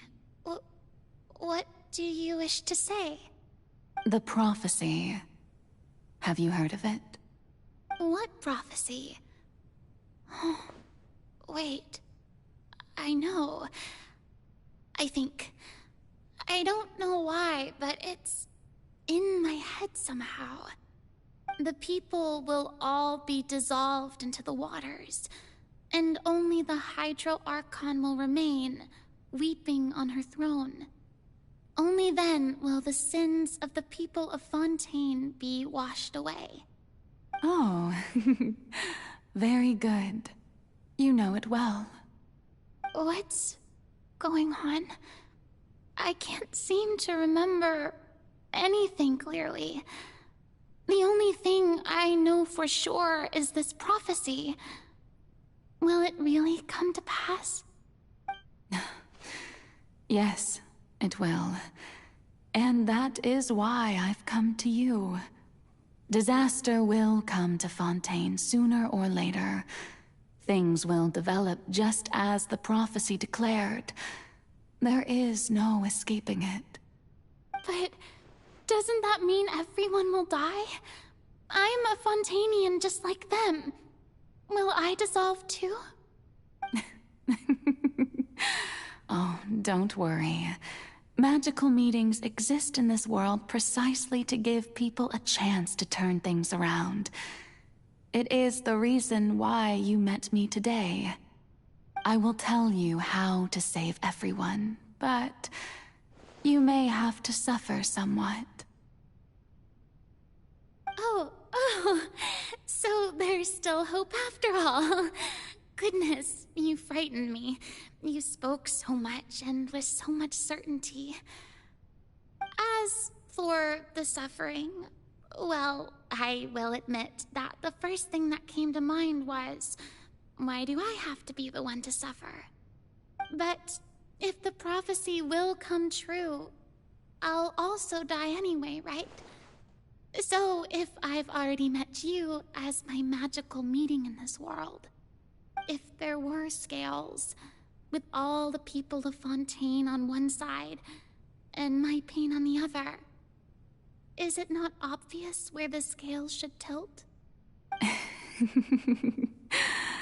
You truly are the perfect human. My ideal. I suppose this would also be the justice that belongs to you. Huh? Don't worry, it's nothing. Listen well. Fontaine has just lost its Hydro Archon. I need you to play a role. That of the new Archon. Play as a god? That's right. You must begin a never-ending masquerade. You must never let anyone suspect your identity. If you can keep it up, then I shall have my way of defying this prophecy. But should your identity be revealed, then all hope will be lost. But how will I do this? A human assuming the role of a god without being exposed. Don't worry. What you must do is not to turn yourself into a real god. You simply need to play the role of a god as humans imagine them to be. Being a human yourself, I'm sure you already know what such an entity would be like. Remember, your true challenge will not be pursuing divinity, but contending against humanity. I'm still not sure I understand, but I'll try. I'll try to do this. So, how long am I going to have to play this role? To accomplish this mission, you will have to stay on the stage for many, many years. You will endure and not grow old until your task ends.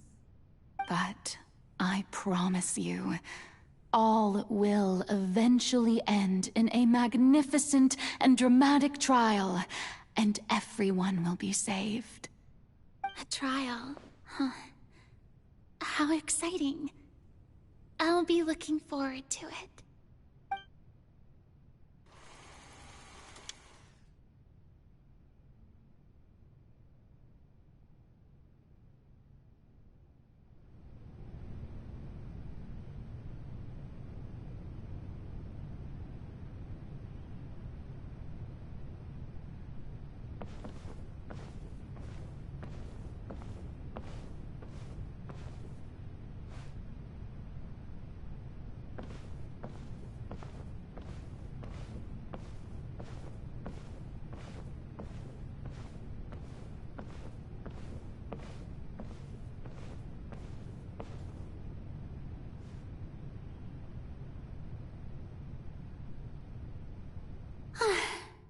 The Maison Cardinalise has announced my accession, but this is my first time facing the people.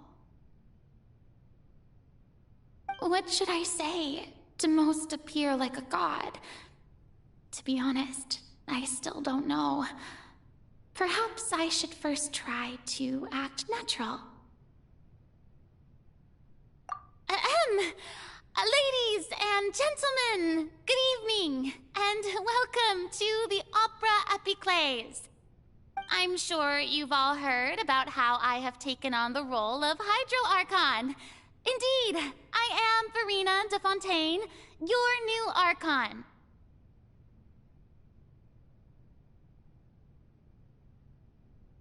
In truth, I know little about becoming a nation's new god, but it will be my honor to guide you all. As the god Focalor, the god of justice, I shall do all within my power to lead you into an age of fairness and justice.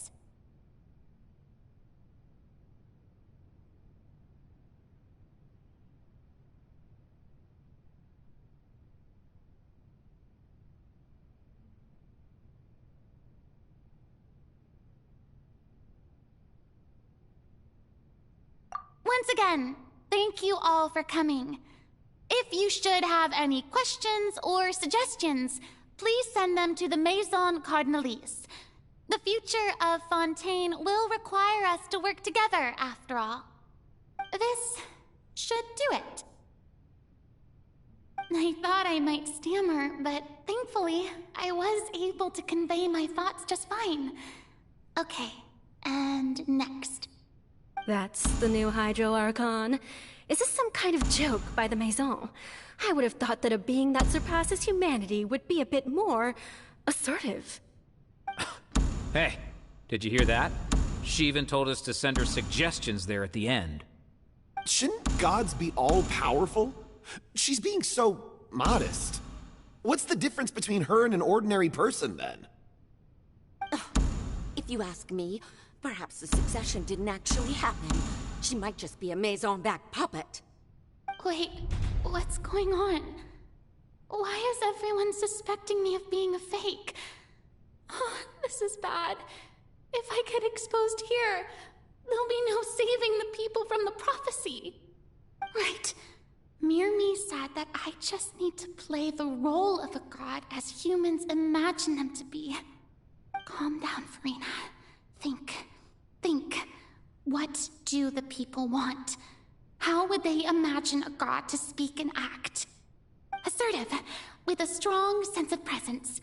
One who can dispel all doubt. That is the character I'm fated to play.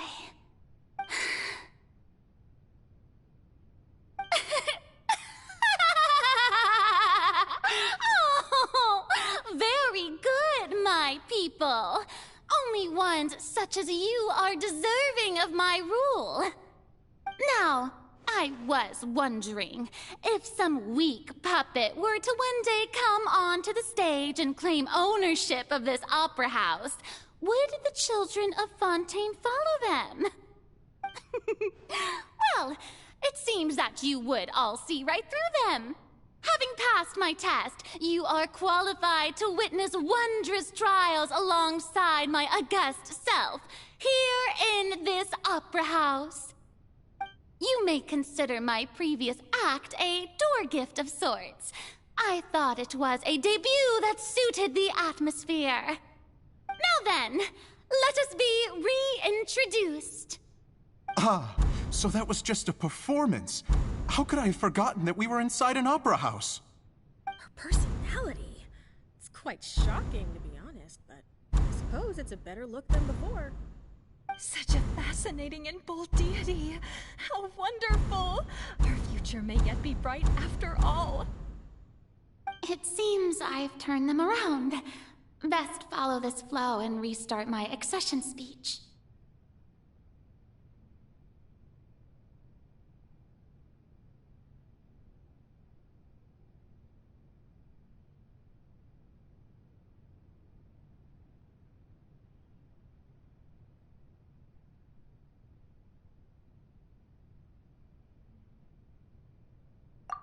dear people, whether you acknowledge me or not, whether you trust me or nay, I say to you, keep faith in your ardor for justice.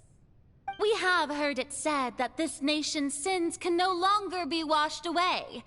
Well, I say that justice is most fragrant when it blooms amid sin. No, this won't work. They'll suspect me again. I must play the role that they want me to play. No, this won't work. They'll suspect me again. I must play the role that they want me to play.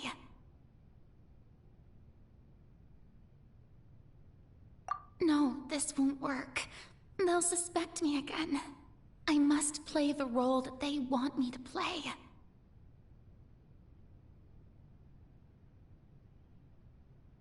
No, this won't work. They'll suspect me again. I must play the role that they want me to play. The scales of justice should not weigh heavy in the hands of its god. On one side, it must carry fairness and justice. And on the other, praise and applause. May law be the prayer on our lips. May judgment be our worship. Let us light the fires and drink to the future of Fontaine!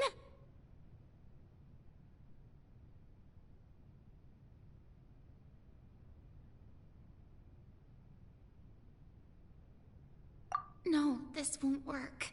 They'll suspect me again. I must play the role that they want me to play.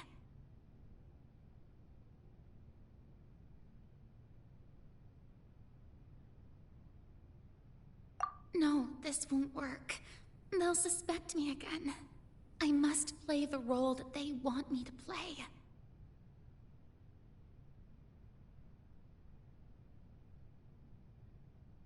No, this won't work. They'll suspect me again. I must play the role that they want me to play.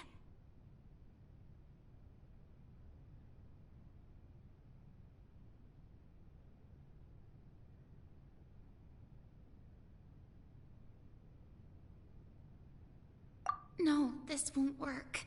They'll suspect me again. I must play the role that they want me to play.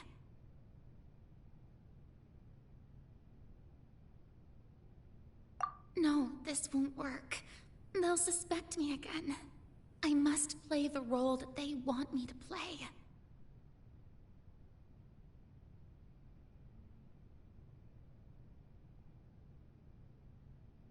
No, this won't work. They'll suspect me again. I must play the role that they want me to play. No, this won't work. They'll suspect me again. I must play the role that they want me to play. No, this won't work. They'll suspect me again. I must play the role that they want. There is no trouble in this world that justice cannot solve. All that is needed is for you, my people, to believe in it, heart and soul. So long as I, the Archon Focalor, stand within the Opera Epiclese, so long as I stand before the Oratrice, I shall even judge the gods of this world!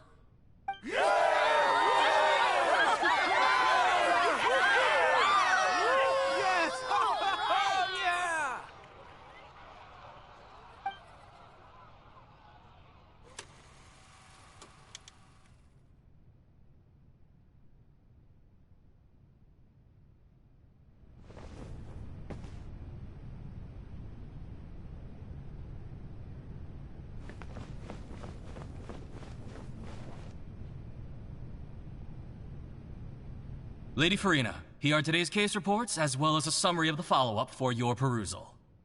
Come now. Was I not just at the Opera House in person? Leave these kinds of things to Neuvillette. Besides, none of these trials were the one that I'm looking forward to the most.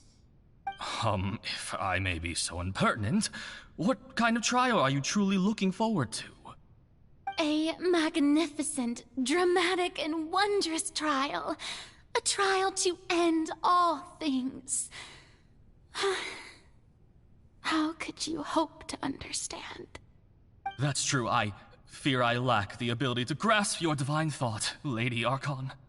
No need for fright, and do not take what I said before too seriously. Go now, do your duties. The trial I await. It will come one day.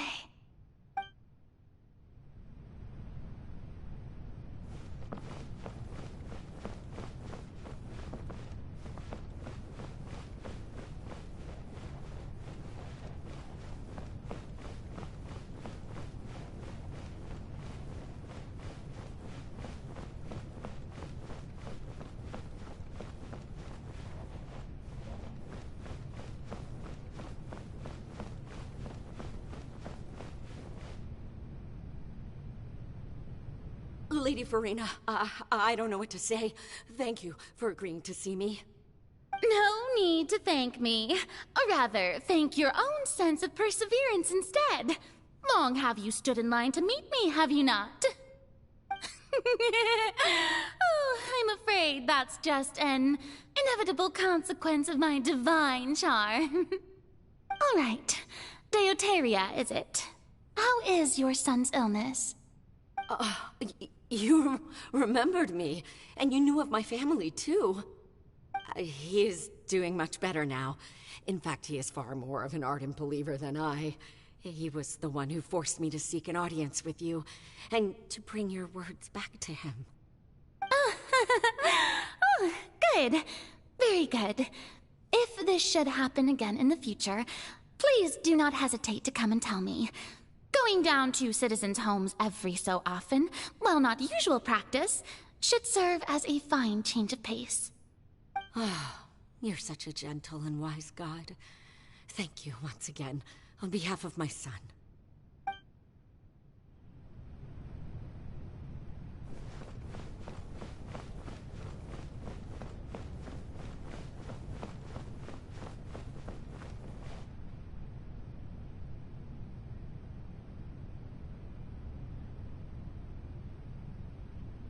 Lady Farina, here are the latest hydrological reports. As for the specific parameters you asked to take note of, I'm afraid things still don't look good. I see. It's as I thought, then. As your god, I did already expect this, but I wanted to see how far your human wisdom would allow you to analyze it. All manner of signs indicate that the prophecy will still come to pass. Forget it. That's not something you need to worry about right now. Well, as I understand it, the Fontaine Research Institute is also trying to find a way to counter the rising water levels. Really? Have they found anything? I'm afraid that they haven't found any effective solution thus far. Oh, is that so? Well, no wonder. This issue has reached the realm of the gods, after all. Still, their spirit is praiseworthy.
The day is finally over.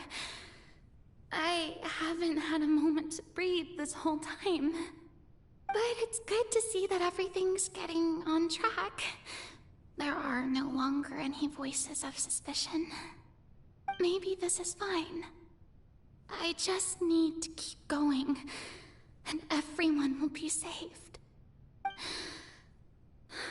Alright, Farina, don't think too hard about this. You need rest.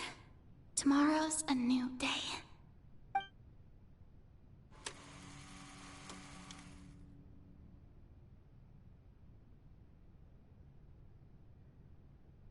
Lady Farina, here are the new trial reports for the latest cases, as well as a summary of the follow-up. There'll be no need for that. I've seen them already. There's no need to go back over scenes I've witnessed in person before. Lady Farina, I've waited so long for this chance to see you in this manner. Indeed, my dear, loyal citizen. This joyous moment is an honor for us both. Lady Farina, we're detecting significant hydrological anomalies near Poisson. Understood. Keep monitoring. Keep me informed should anything come up at the Institute.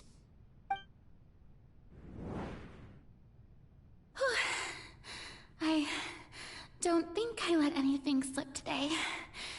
I must show the people that there is nothing to worry about. I just don't know when these days will end. I feel utterly exhausted. Best to rest early today, too.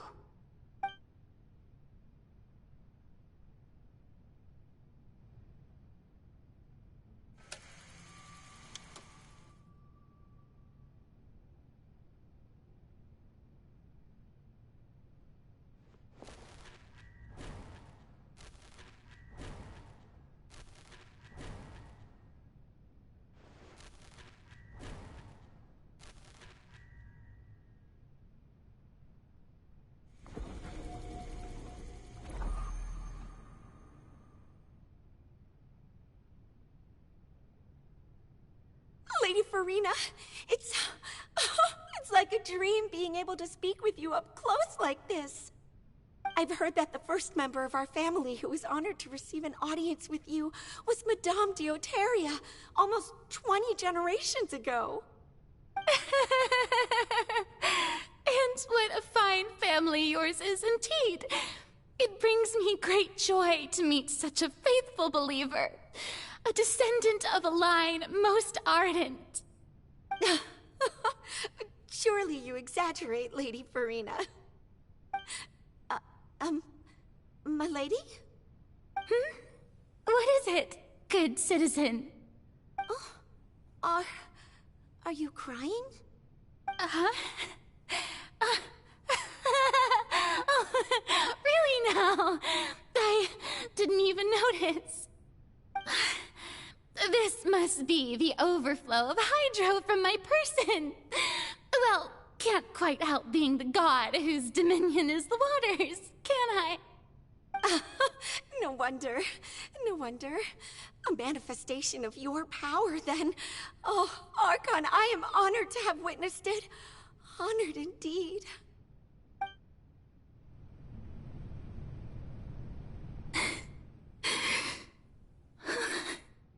So interminable. So lonely. Just how much longer?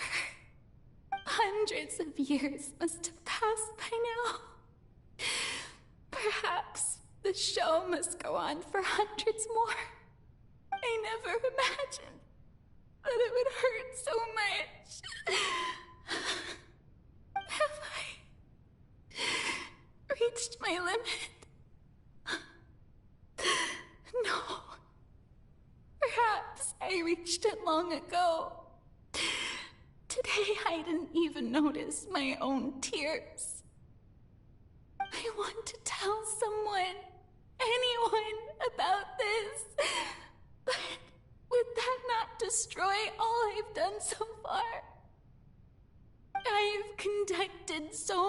many investigations across the centuries.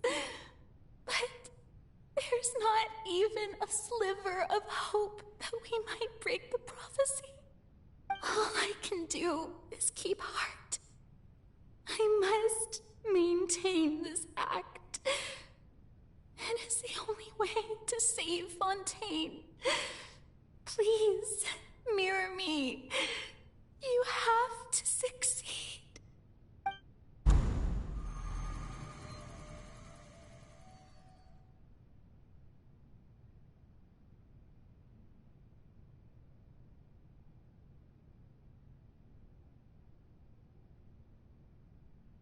Farina, you don't have to shoulder this burden alone. Although I don't know what you might be keeping from everyone, your people are more than willing to share your burden with you.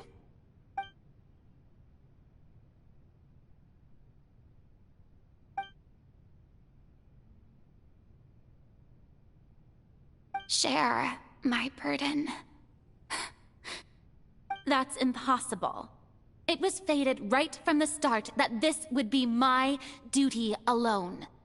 But even if your burden doesn't need to be shared, you can still choose to confide in someone. Just share it with me. I'm what you'd call a witness. A witness? Yes.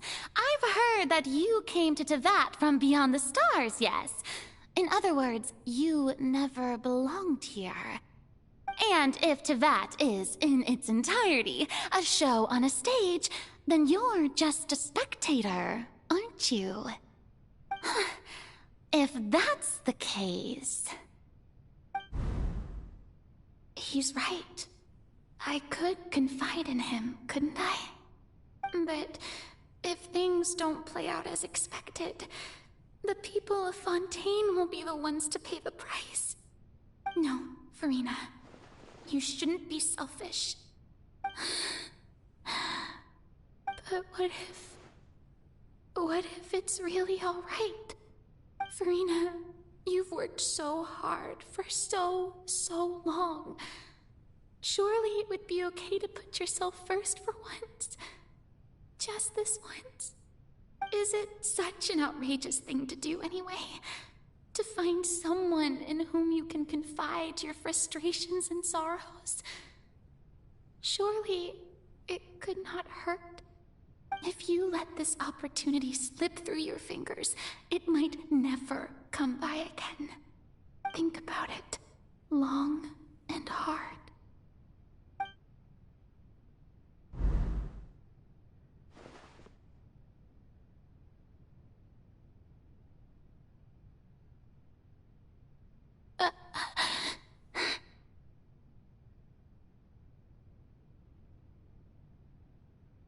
No, I have nothing to say. I am Farina, the Archon of Fontaine. Everything will surely get better. All you need to do, dear spectator, is to witness my performance until the curtains fall.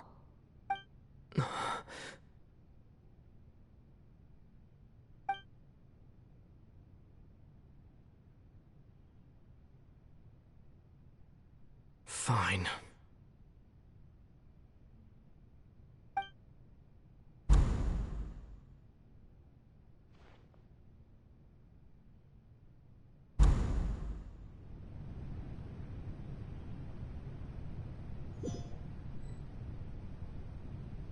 So even Farina doesn't know the truth? You've never once let her in on the full plan? Yes, it had to be done. To deceive the heavenly principles, you must first deceive yourself. She did very well. If she had let her resolve falter even once in these 5 centuries, Fontaine would have been doomed to the most tragic fate. It seems that trusting humanity was the right decision after all. I believe that I understand how your deception works, but that is only half the truth, is it not? How would you build on this foundation to save the people of Fontaine? That is the most important thing. Ah, good, good. Of course, the Iudex of Fontaine has pinpointed the crux of the issue. I'm sure you've long sensed that the Oratrice is no simple machine, yes? I've always suspected that it had its own consciousness. And Lenny did mention that he heard a human voice within the core chamber. It now seems that that person was you, hidden within the machine all along. Am I right? And then I became one with the Oratrice, taking Fontaine's gnosis with me. Yes, it would seem so, wouldn't it? Alas, your understanding of this device still lacks sufficient depth. In truth, it is no enactor of justice. It is, in fact, a device created to kill the god of justice. I beg your pardon? Oh, you have it. And to be more precise, not only will the Oratrice take down the god of justice, it will also take down the divine throne upon which she has been placed.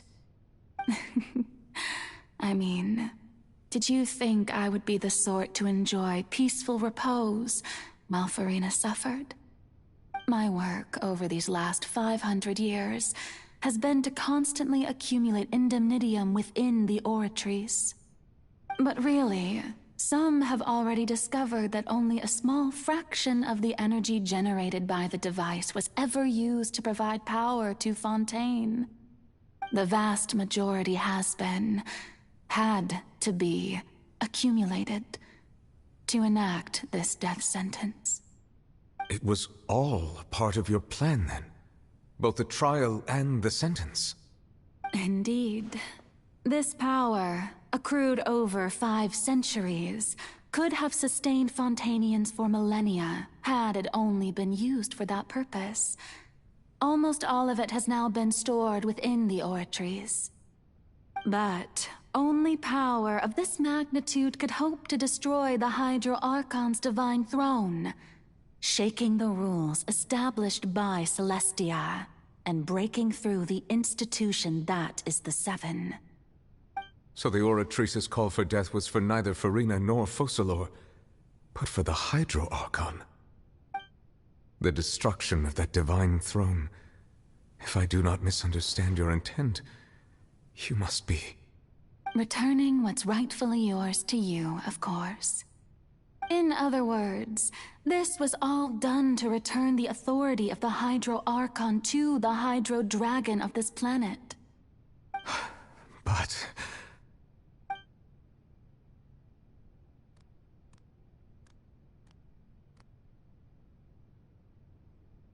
Oh, what? Getting sad again, are we? The authority of the ancient dragons shall soon be yours once more, O Hydro Dragon Sovereign. And this is the face you make. all you've done throughout the years is just so you can sacrifice yourself at the very end. I've never quite seen it that way, you know. Even now, I'm quite pleased at how well my deception worked.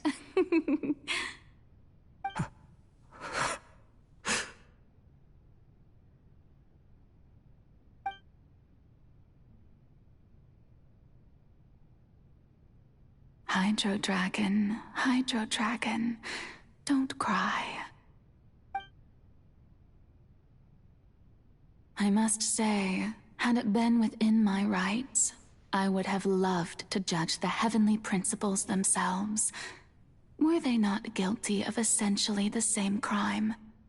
Egeria stole the power of the primordial sea, and the heavenly principles stole the power you ancient dragons possessed. I, for my part, am the god of justice. And is it not just that your original powers should be returned to you? Speaking of justice, I have always believed that justice lies in the process of pursuing human existence itself. So, if the theft of the primordial sea's might was Fontaine's original sin, then, leaving matters of procedural right and wrong aside, The descent of the Fontainians as humans and their right to exist in this world would be Fontaine's original justice. In other words, existence was Egeria's justice, and to me, justice is the continuation of that existence.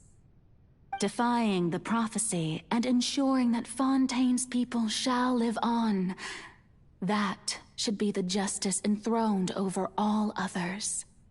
At this point, we, whether it be myself or all other Fontainians, have shouldered the burden of this sin for far too long.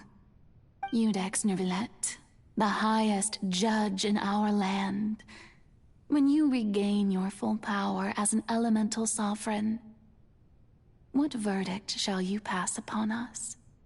So when I was invited to the court of Fontaine to serve as Iudex, I see now that that was your idea too. At last, I now understand the true purpose behind this position. In the beginning, I was uninterested in human existence. But these 5 centuries of living alongside them have gradually brought about mutual understanding between us. And I have even attempted to feel as they feel. You are a devious one, Focalors. Things being as they are, surely you know that I could never declare them to be guilty.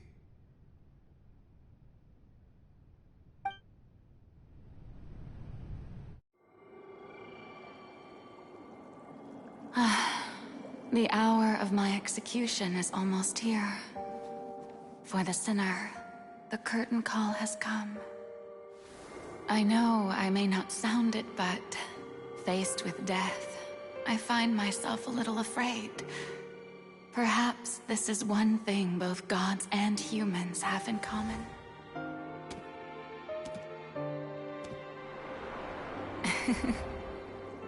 Farewell, Neuvillette. I hope you've enjoyed the part you played these 500 years.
Iudex Neuvillette, hereby declare, people of Fontaine, your sins are forgiven.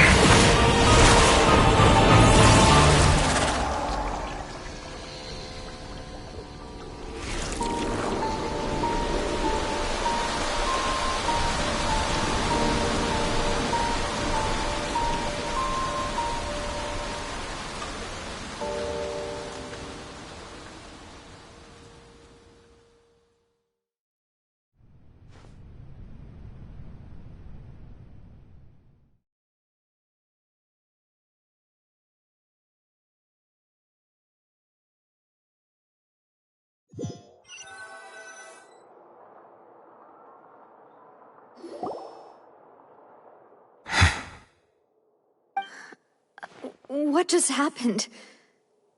Has the death sentence been carried out? Was that bright light some sort of misdirection? I have a feeling that something huge just happened. But since we're all still alive and haven't been dissolved, I assume whatever happened was good for us. It's time to end this. We must mete out punishment to that beast. Didn't you say just a moment ago that it can't be defeated? I have gained the strength sufficient to deal with it. Through certain means, I now have the ability to separate the power of the Primordial Sea from that creature. We should seize the opportunity to pursue our quarry.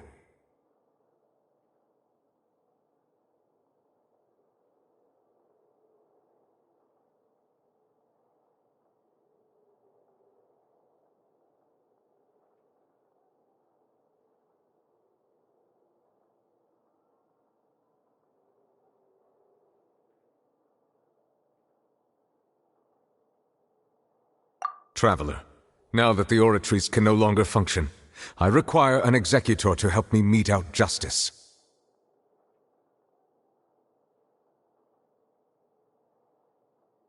The root of the calamities befalling Fontaine, the beast that enacts the prophecy. Its name is the all-devouring narwhal. Come with me, traveler. The hour of execution has come.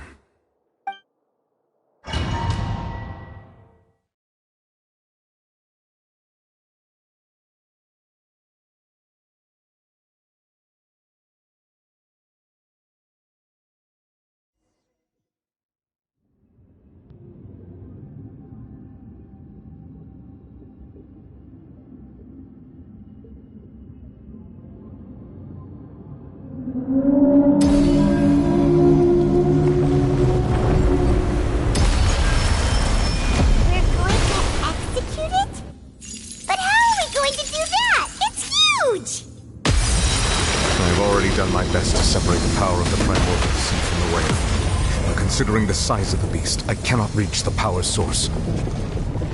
Unless we can find a way to attack it from within. I shall share a part of Dragon's power with you. We shall look for an opening together.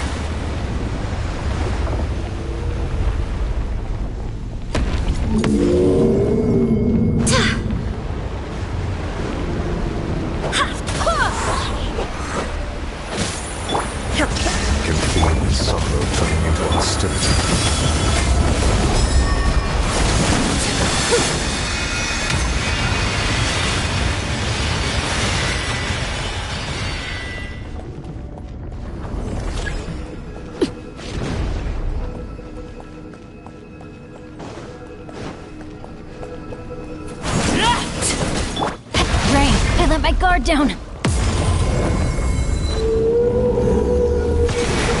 all-devouring narwhal cannot resist its instinct to devour. Continue to trigger its hostility, and a chance will present itself.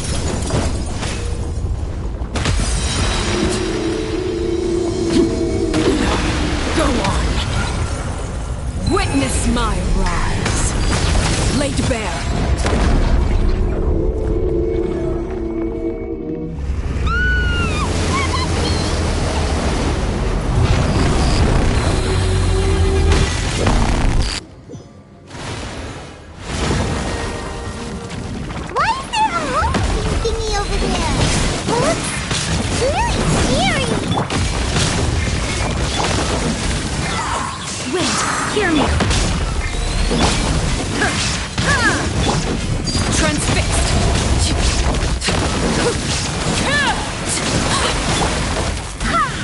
You my protection. Do not fear. Seize the moment and use my power to suppress its root from within.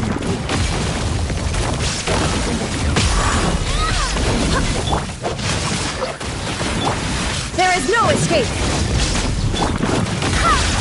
Now you shall perish.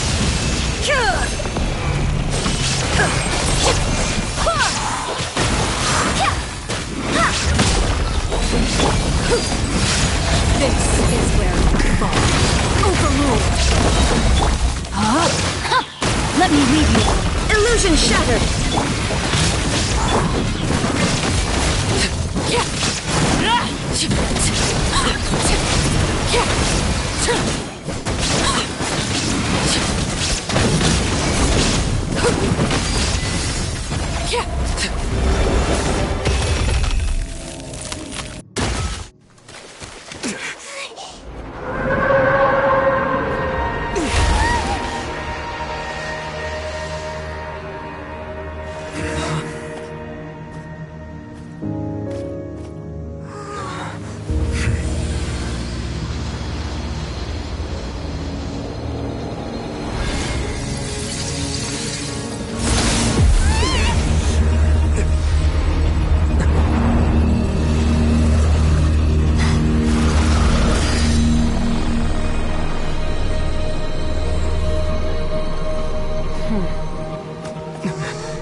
Thanks for helping with the cleanup. It should have been my job, but... oh well. It was just supposed to be a short private training session for me. I didn't think that my disciple and my master's pet would start brawling in the meantime. Well, actually, I had a feeling that it would happen at some point, but they bumped into one another earlier than I thought. What a blunder. I suppose I'll have to swing my sword 3 million times. That power. Who are you exactly? Paimon has an idea. From what she said earlier, she must be Child's master. Skirk, right?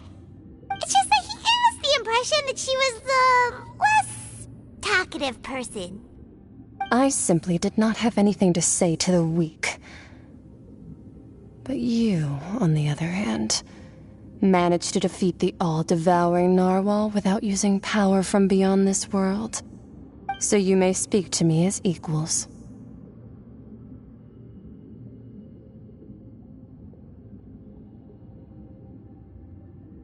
I have to agree. It's a strange use of a planet's primordial waters just to raise an all-devouring narwhal. That kind of power is wasted on it. It's not cooperative. It eats too much. And I have more important things to do with my time than pet sitting.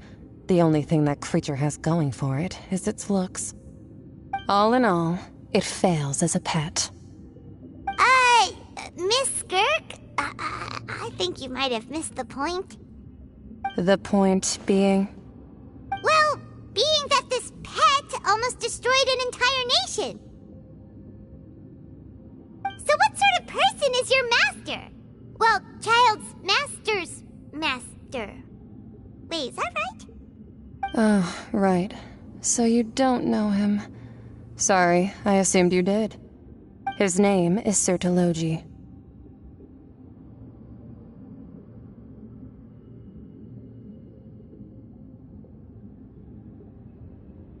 Huh? I am unfamiliar with that name. Huh. So Master isn't sufficiently famous. How should I describe him then? Have you heard of the name The Fowl? The Fowl? Still nothing? Well, how about the Visionary? Vetterfulnir then? Or Gold Rhindaughter? Ooh, that one we've heard! Rhindaughter's part of the Hexen Circle. She's Albedo's mom, right? Oh, so you do know that name. To be honest, I also heard all of those names and titles from my master. I don't actually know them either. But I suppose you understand now, yes? My master is likely a similar sort to Rhindaughter. They are both pursuing some form of perfection. Wait! Didn't you also mention a visionary person? Paimon didn't quite catch their name. Actually, never mind that. I believe it expedient to inform you that the all-devouring narwhal used up nearly all its strength fighting you. Such roiling hydro energies will prove difficult for the planet's deep seas to digest. As such, the Fontaine back on the surface has most likely been thrown into chaos. In other words, the prophecy that you've been fretting over should now be in full swing. What?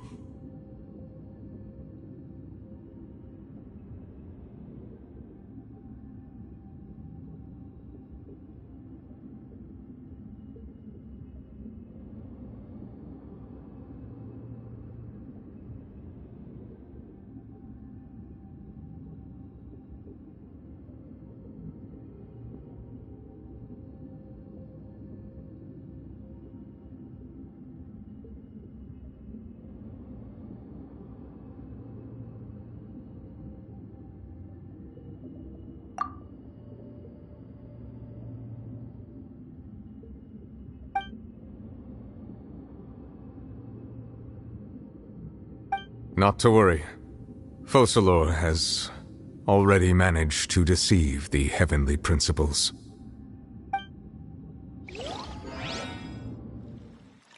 In the end, the people will all be dissolved into the waters, and only Farina will remain, weeping on her throne.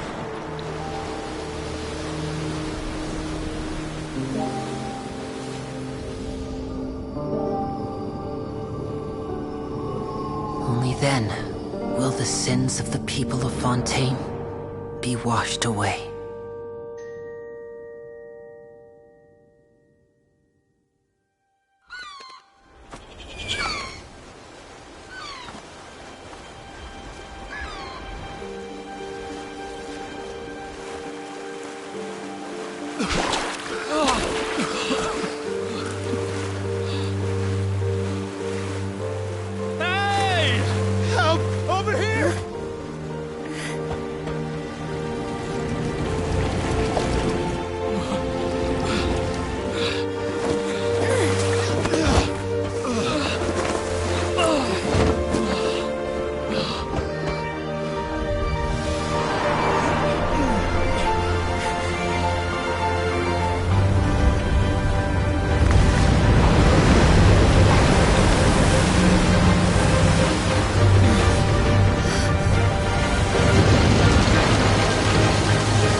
All hands, initiate emergency rescue!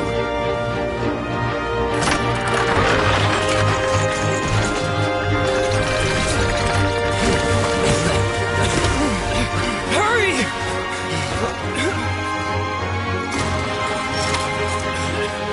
Hey, lend a hand!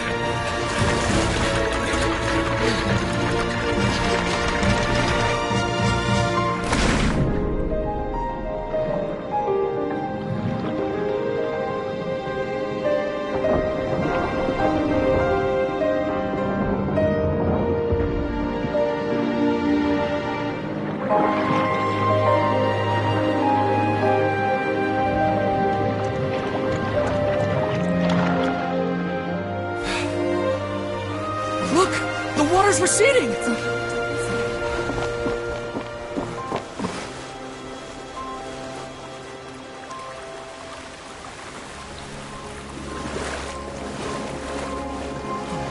It's a miracle! Water's receding. We didn't dissolve.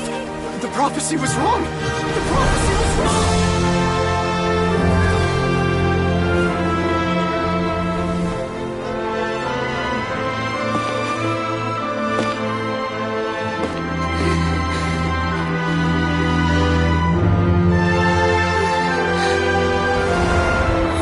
Are you alright? We're saved.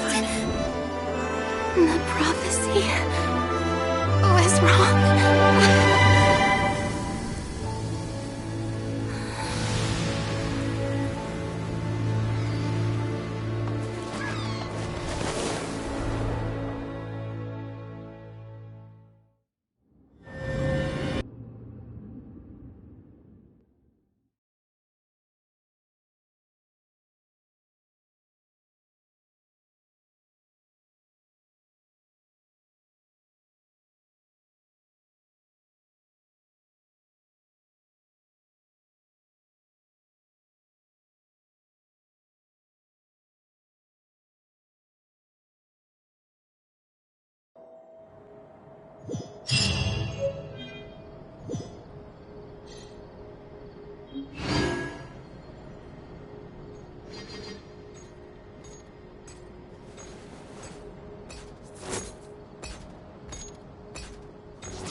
Fine, if you can't afford it, just give me the photo back.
I have to keep an eye on the deployment of guards at all times.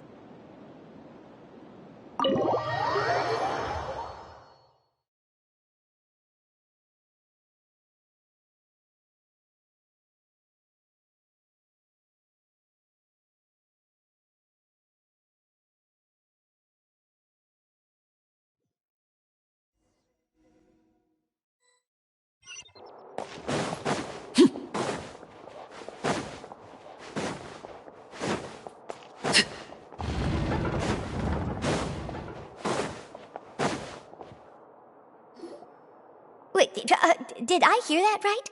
Monsieur Neurvalet, are you sure you'd like to take over the case yourself? That's right. No, but why?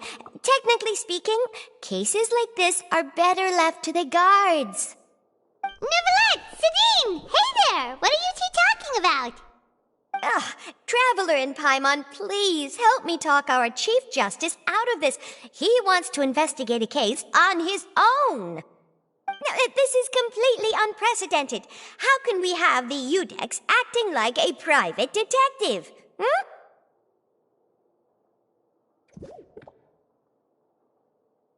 Thank you for your concern, but I currently have no such plans. Oh, apologies. I took your question in earnest, but it now occurs to me that it was most likely in jest. So, what is it exactly? It sure sounds serious if it's something you've got to investigate personally. A Melusine named Kiara received a threat letter. And then? That is all the information I have acquired at this stage. I have no idea why you're so hung up over this. I've checked the schedule in advance, and it seems like there aren't any trials today. So, if you insist, I have no objections. Thank you for understanding. I will leave a note explaining my absence on my desk. I would appreciate it if you could take it to Lady Farina. She may have no interest in official affairs, but standard procedure dictates that I'm still responsible for reporting to her. Yes, understood. I'll come back later and deliver the note to her.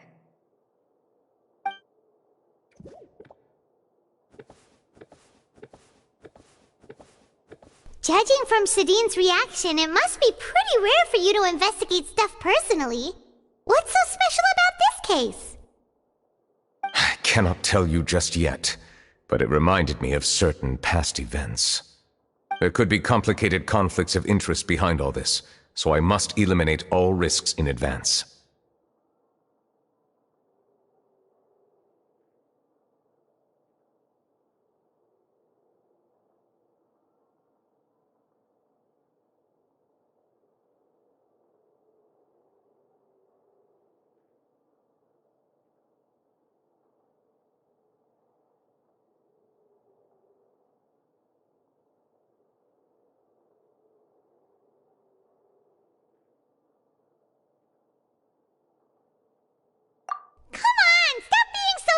We still have no idea what's going on!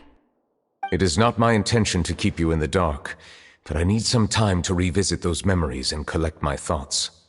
Long story short, a little more than 400 years ago I became the Udex of Fontaine and initiated a series of institutional reforms.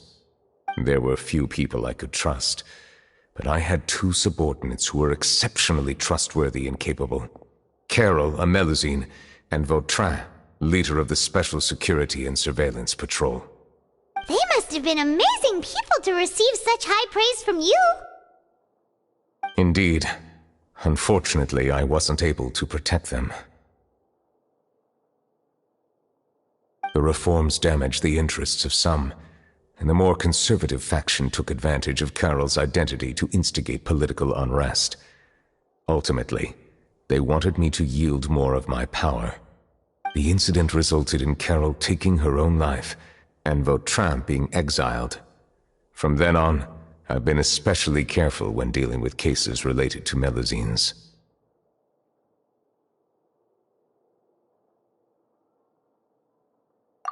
All Melusines used to live a secluded life away from human society. I granted their wishes when some of them, including Carol, asked me to bring them to the court of Fontaine.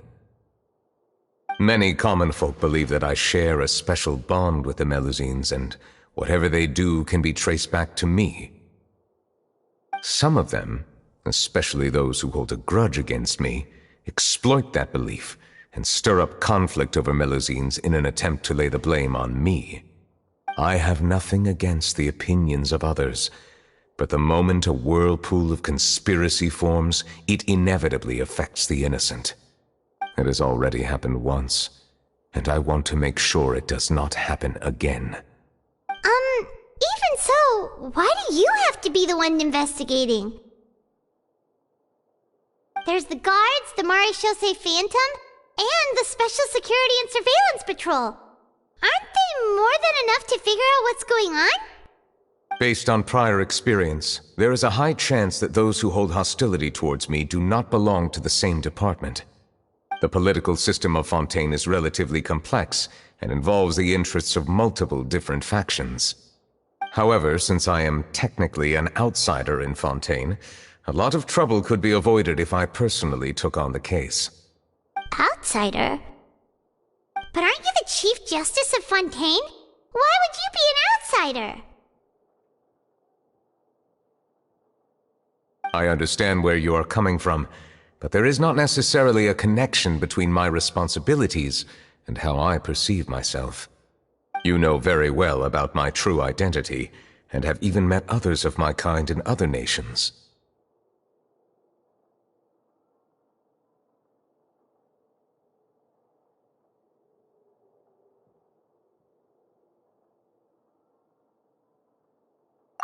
Even though I was born with a human form, there is a fundamental difference between dragons and humans. Taking on the role of Chief Justice does not make me a part of this community. In fact, the status I was granted has prevented me from forming deeper bonds with others. I have lived in Fontaine for a long time, but I do not belong here. That is why I call myself an outsider, a fish out of water.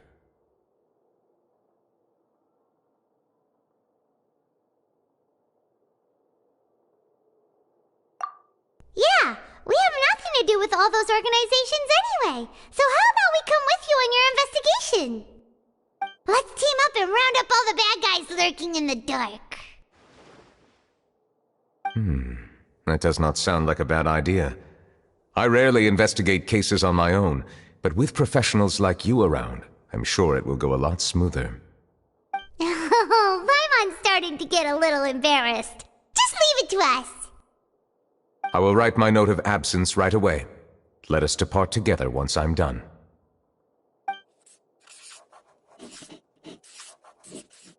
Let us go.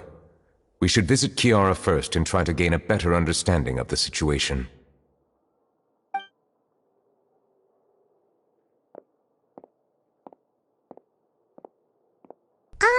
So Neuvillette feels like he doesn't truly belong here in Fontaine, but is that really true? Paimon feels like he has a kinda skewed perspective on a lot of things. Anyway, let's catch up with him first.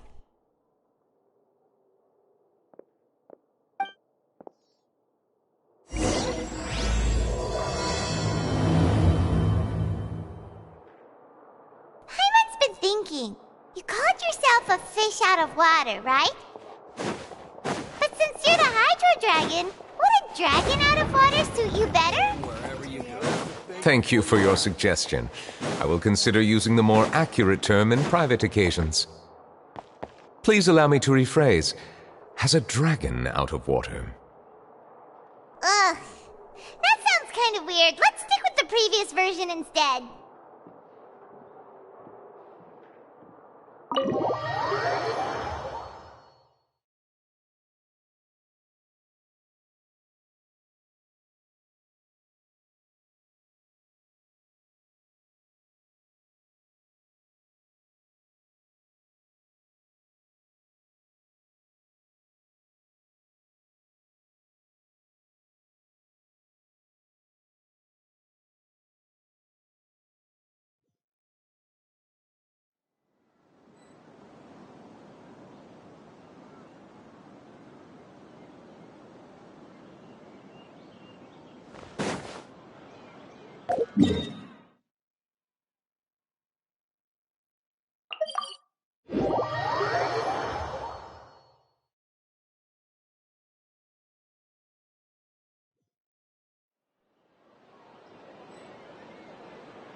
I never thought I'd see him here.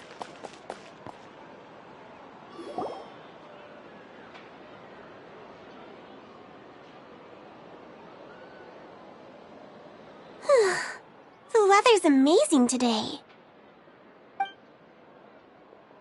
Kiara. Huh? Monsieur Neuvillette! And you are? Oh, I remember. You're the Traveler and Paimon. I've heard about you. Aw, she's adorable! Hey there, it's nice to meet you. Thanks for the compliment. Is there anything I can do for you? I heard from Sidine that you received a threatening letter. A threatening letter? Oh, right! I remember now. The letter fell through the crack in my door as I was heading out this morning.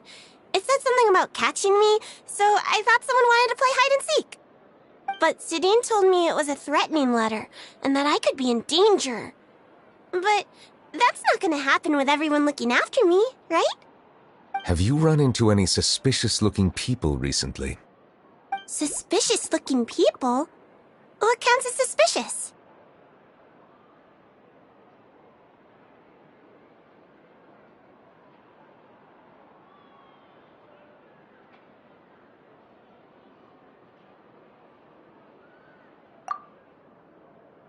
Ah!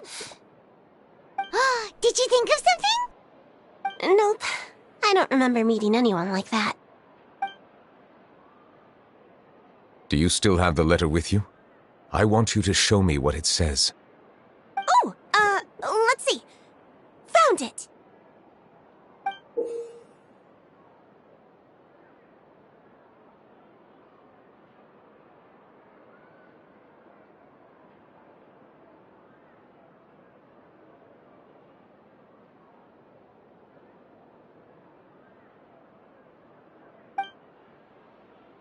Now then, get lost. If you don't leave the Maréchaussée Phantom, I will come and catch you in person. Don't say I didn't warn you. A simple threat. Neither the handwriting nor the content itself reveals anything about the writer's intentions.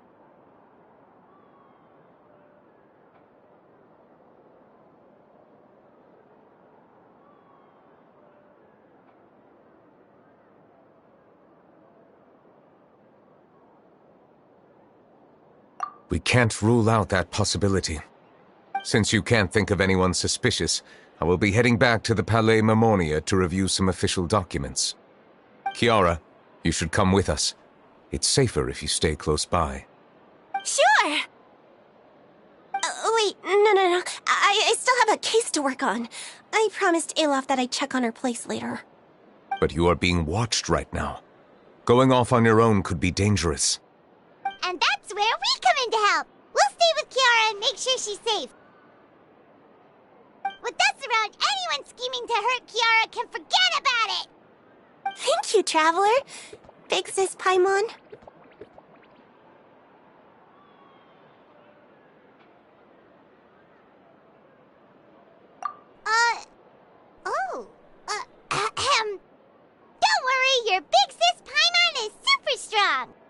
All right.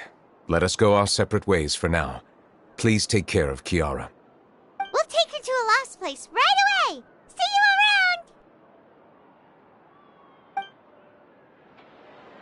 around! So, Kiara, how old are you? Let me think. 1, 2, 10? I can't remember. But I remember coming to the Court of Fontaine with Carol and Neuvillette. That must have been a long time ago. Carol? Did Neuvillette mention her just now? That was more than 400 years ago! Why would Paimon be a big sister to you? My memory isn't that good. But Carol told me I could address others based on how I feel about them. Paimon feels a lot more grown up than me, so you're a big sis. Huh. Paimon sees. Hey, Traveler, did you hear that?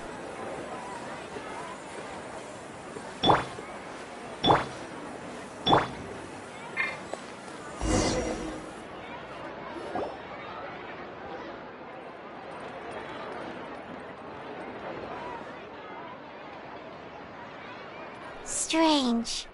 Paimon felt like someone was following us. Olaf! Kiara, you're here. Huh? Wait, aren't these two... Oh, they're the Traveler and Big Sis Paimon. I thought so. What brings you here? All right. Guess I shouldn't have asked.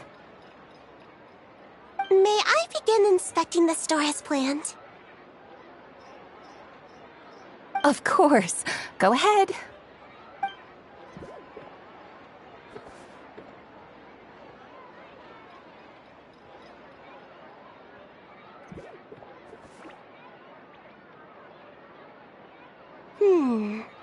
No hazards detected. You've cleared the inspection.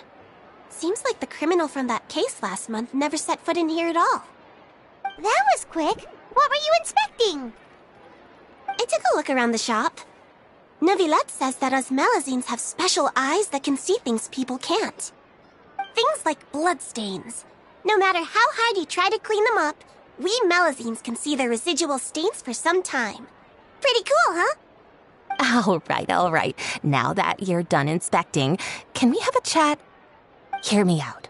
I'm planning to release an outfit for children next month and wanted to hire you as my model. Is that okay with you? Of course! Is there anything I need to do? Please wait a moment while I take your measurements. The sample should be a perfect fit. Seems like they get along really well. Huh? What are you looking at? Is there really someone watching us? Shh! Let's sneak over and take a look.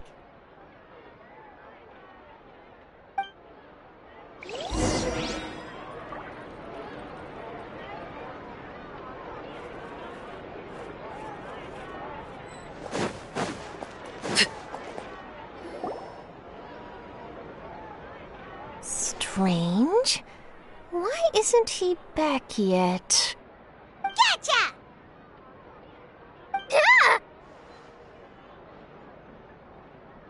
Charlotte, what are you doing here? Oh, wait, don't tell Paimon you're the one who sent Kiara that threatening letter. But you don't seem like the type to... Threat letter?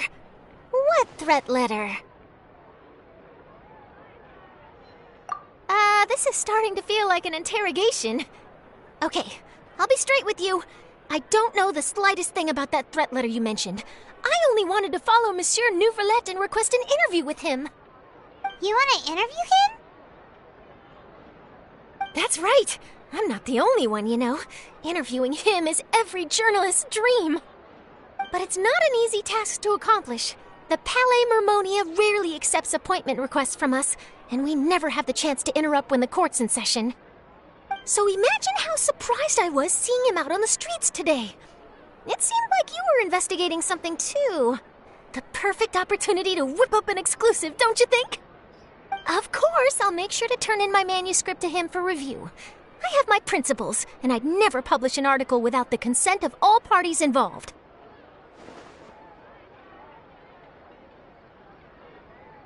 Yeah, we're doing a secret investigation that can't be made public knowledge. I see. Well, if you say so, I guess I'll put this matter aside for now. What a shame.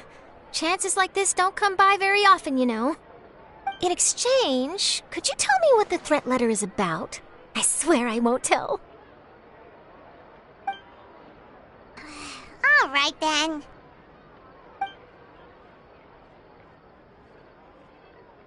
What? Someone's targeting a cute little Melazine? Shh, not so loud. It just so happens that I did an interview with Kiara. Last month, in fact. It was well received by our readers, so I was planning to continue the series. And now someone's coming after her. I'll ask my colleagues about it. Who knows? We might find something. And don't worry, I know what I'm doing. This secret's safe with me.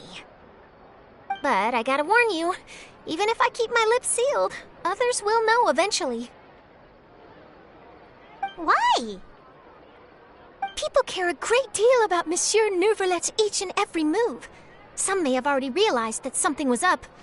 Besides, the case involves Melazines, so... Anyway, I'll get going now. Watch yourselves, all right? Well, that was a nice chat. Let's head back and check on Kiara.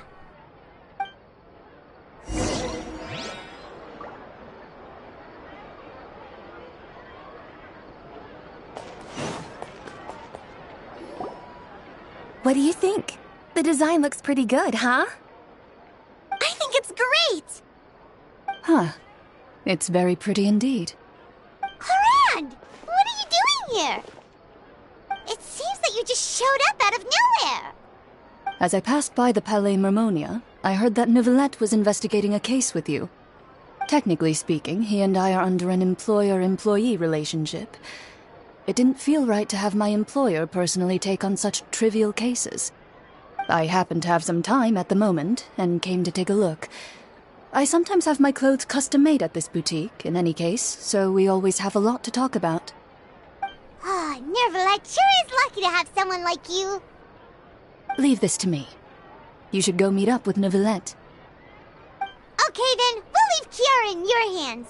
Come on, let's go find Neuvrelet.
Oh, you're back. Is everything all right? We ran into Clorinde. She offered to help us protect Kiara. That is good to hear. I trust her abilities. It looks like Kiara is in good hands. We thought so too. Well, did you find any leads? I've been looking over the case records, specifically inspection reports submitted by Kiara and major cases I've judged over the past decade. I've come up with two plans. On one hand, I could start with Kiara and track down the group behind all this step by step. On the other, I could also analyze the conflicting interests of these major cases and confirm my suspicions if there is indeed a mysterious group that bears a grudge against me. They both sound like pretty solid plans, but can you really finish browsing through all these documents? That's a lot of reading even for Paimon. Don't worry. I'm a fast reader when it comes to official documents. After all, I have several hundred years of reviewing under my belt. Well, help you read through them. We have nothing else to do. Thank you. I will continue looking through the ones piled up on the desk, but feel free to browse through anything else in this room.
Have you made any progress? We skimmed through some of them, but there wasn't anything useful. Oh, there are so many documents lying around. Just how many cases have you handled? I would love to answer that question, but the truth is I've never made a precise calculation myself. If memory serves me right, there should be at least 100,000 cases. The documents you see are just a small fraction of what's really there. Whoa, that's a lot. Looks like the work of a Chief Justice isn't easy at all. That might be how it seems from another's perspective, but trials and official duties are, to me, simply routine. There are many documents here. Take a break if you are tired. You read Paimon's mind. All right. Let us take a break then.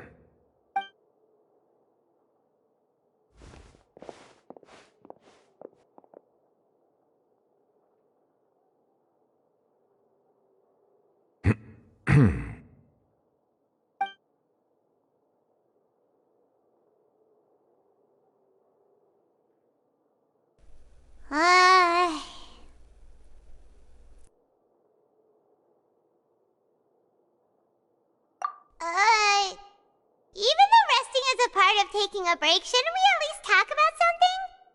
All this silence is making Paimon feel really awkward. Please pardon my lack of consideration. People rarely come to the Palais Mnemonia for matters outside of work. To be quite honest, I am not sure what we should do. Would you like to have some drinks, perhaps? You must be thirsty after all that work. Ooh, drinks! Thank you!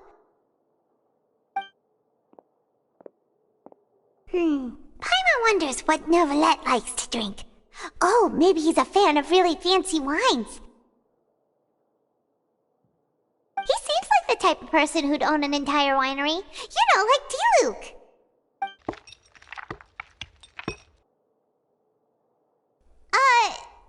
What's inside these glasses? It looks just like water. An astute observation. It is indeed water.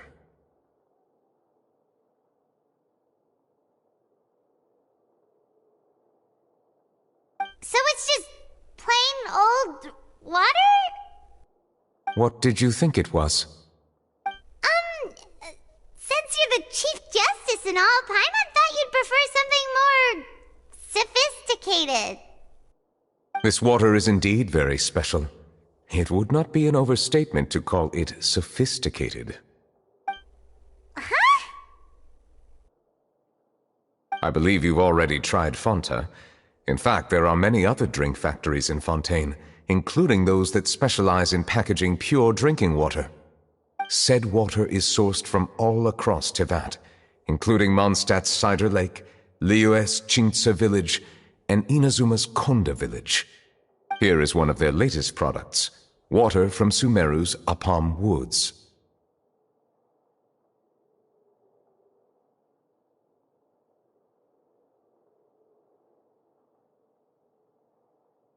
If I were to comment on their mouthfeel, the waters of Cider Lake warm the heart, the waters of Chintsa village have a poignant touch, while one might call the waters of Konda village placid.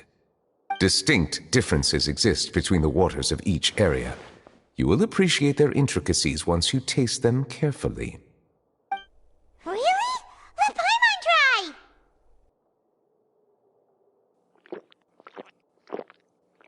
What do you think?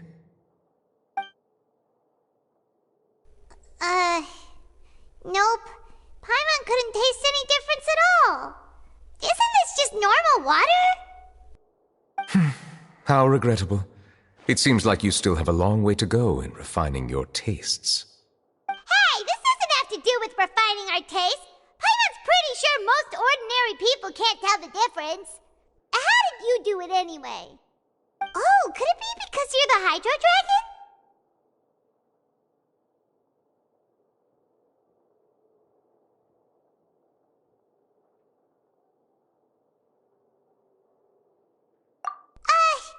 We are allowed to bring that up, right? Since no one else is around? Oh, Paimon's been wanting to ask this for ages. If you're the Hydro Dragon, why would you become Chief Justice in human society?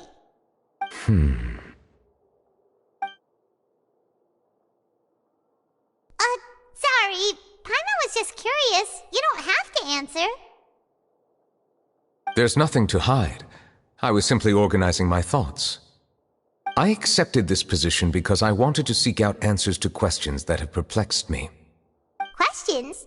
Are there really things you can't figure out?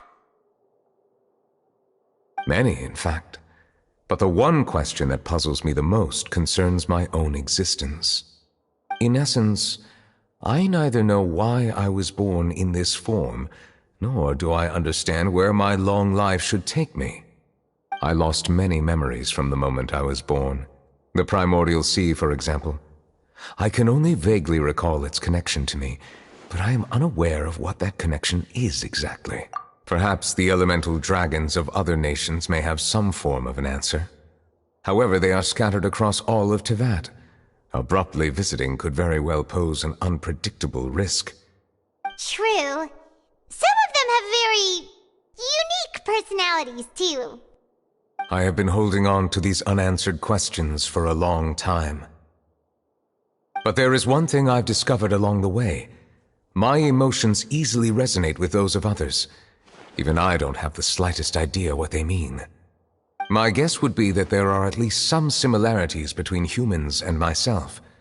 By observing their behavior, perhaps I could one day understand the meaning of my existence.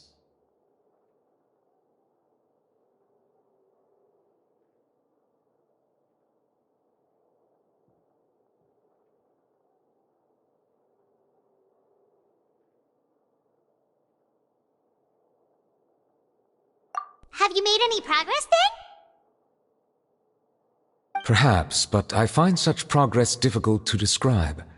As an outsider, chances to engage in meaningful interactions with others are few and far between. That's why I'm quite thankful for this chat. Such opportunities are rare. Alas, time is limited. We should move on with our investigation. Are we gonna continue reading these documents? Paimon's getting dizzy already. I wasn't able to find any leads even after browsing through most of the documents. But while we were on the topic of water a moment ago, another idea came to me. Water? Do you mean...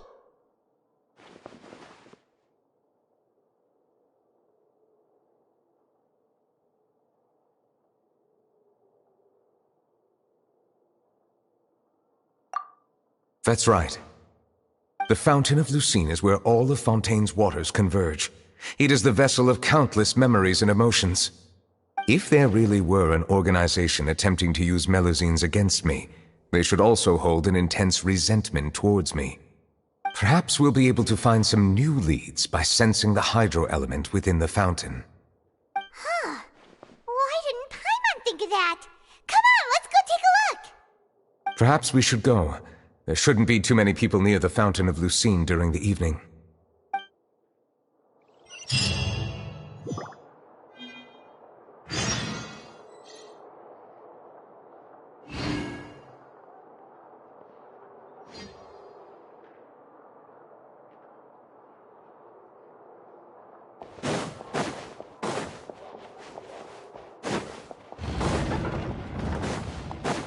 Work is work. Same wherever you go.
It's not about the money. It's about the principle. Statue. The soil renewed. The Spina di Rosula talks post-disaster rebuilding. I recently visited Poisson to meet with Miss Navia, spokesperson of the Spina di Rosula, and we spoke about Poisson's present and future. Old soil can still give birth to new bloom, Miss Navia stated. Hope is like seeing a small cookie when you're starving late at night. You just need a little of it. Skyship Winglet, boon or bane of the Fontaine Research Institute. The various disputes that have arisen on account of Mr. Edwin have suddenly become a shield over the Institute, with Jurier turning out to be a once-overlooked hidden gem. People always call the first researcher mad, but few know what to call the second. And should that latter person achieve a miracle, they would find it all the harder to find a word with which to classify him and his team. Wow! Paimon barely recognizes the people in the reports. Are those really Jurier and Navia? They sound like real big shots.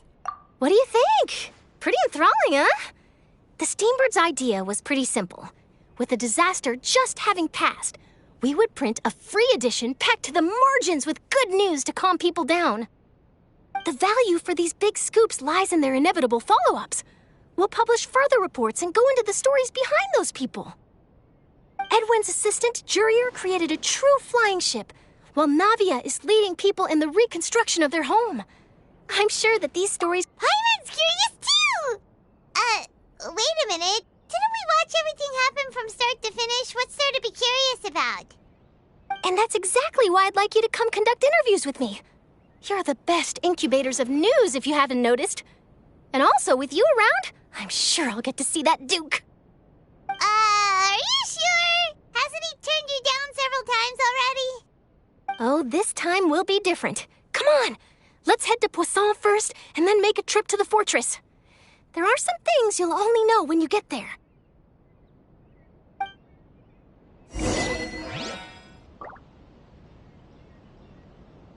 Fine, if you can't afford it, then just give me the photo back.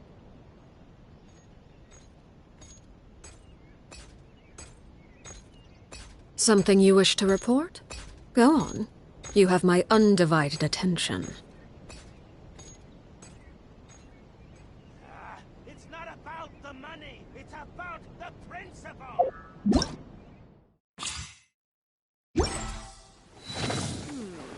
Do we have anyone doing maintenance on this,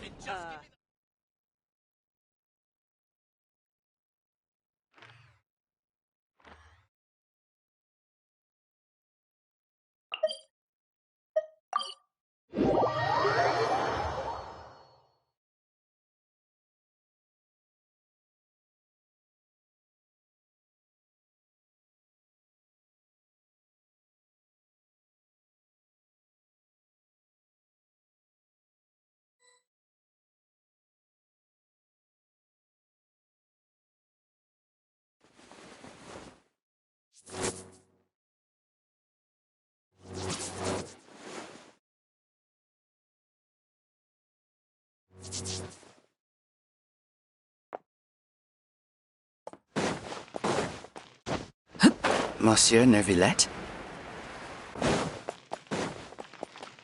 I probably shouldn't disturb them.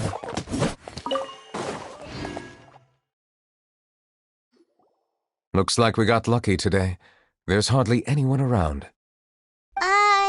What should we do next? Oh, Traveler, can you still hear the voices from the fountain? Perhaps leave the investigation to me. I need you to take a few steps back and keep a safe distance. A safe distance? Neuvillette, what exactly are you...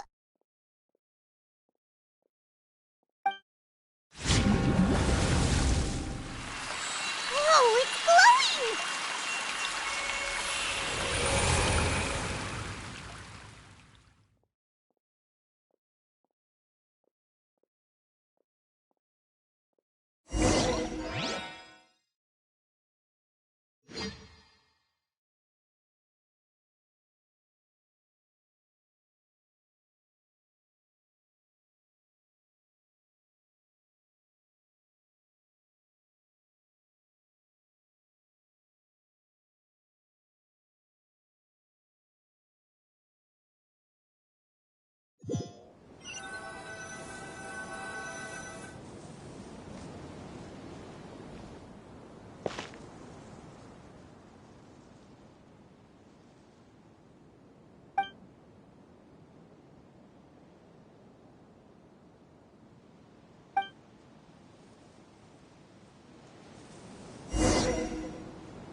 Thank you for bringing us here, Monsieur Neuvillette.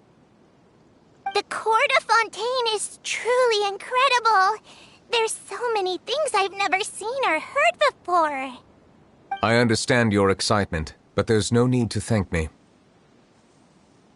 Although I have responded to your wishes, it was not without personal interest. Melusine's special sight make them especially suited for joining the Maréchaussée Phantom. I'm certain you'll become an indispensable part of Fontaine's detective force. I know, but I'm really glad to be of help. Not only can I repay you for your kindness, but also, it feels like life has become a lot more meaningful. But a meaningful life also comes with its risks. It's definitely the safest to just stay in the village, but I want to see the outside world nonetheless. In truth, I've never really understood the purpose of my existence, or what I'm capable of contributing to this world. For almost 20 years, we've stayed in our village without finding any answers. That's why we wanted to leave our village and look for the meaning of our existence elsewhere.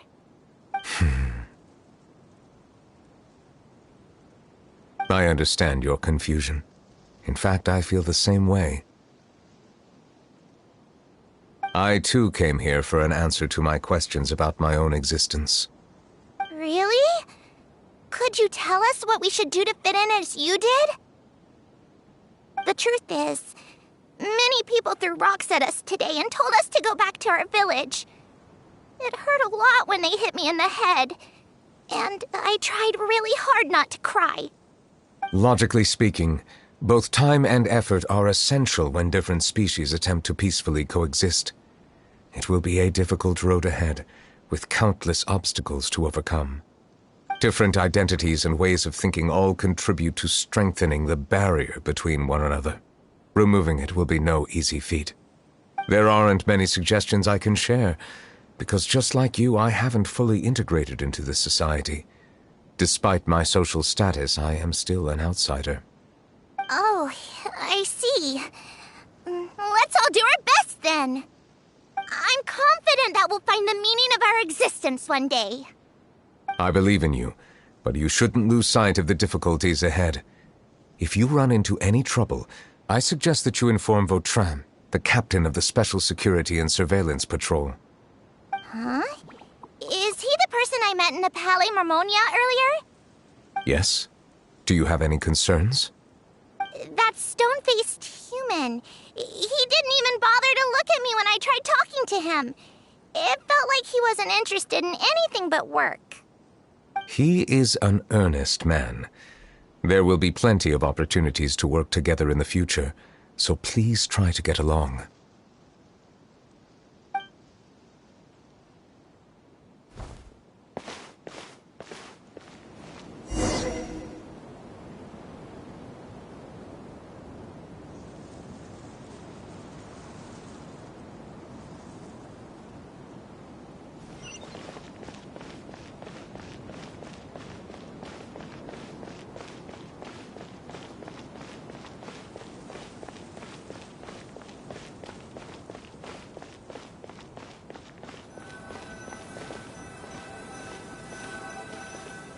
Hello.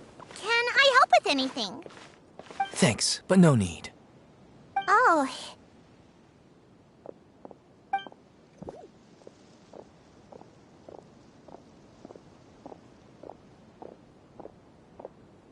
Hello, I'm Carol, a Melusine.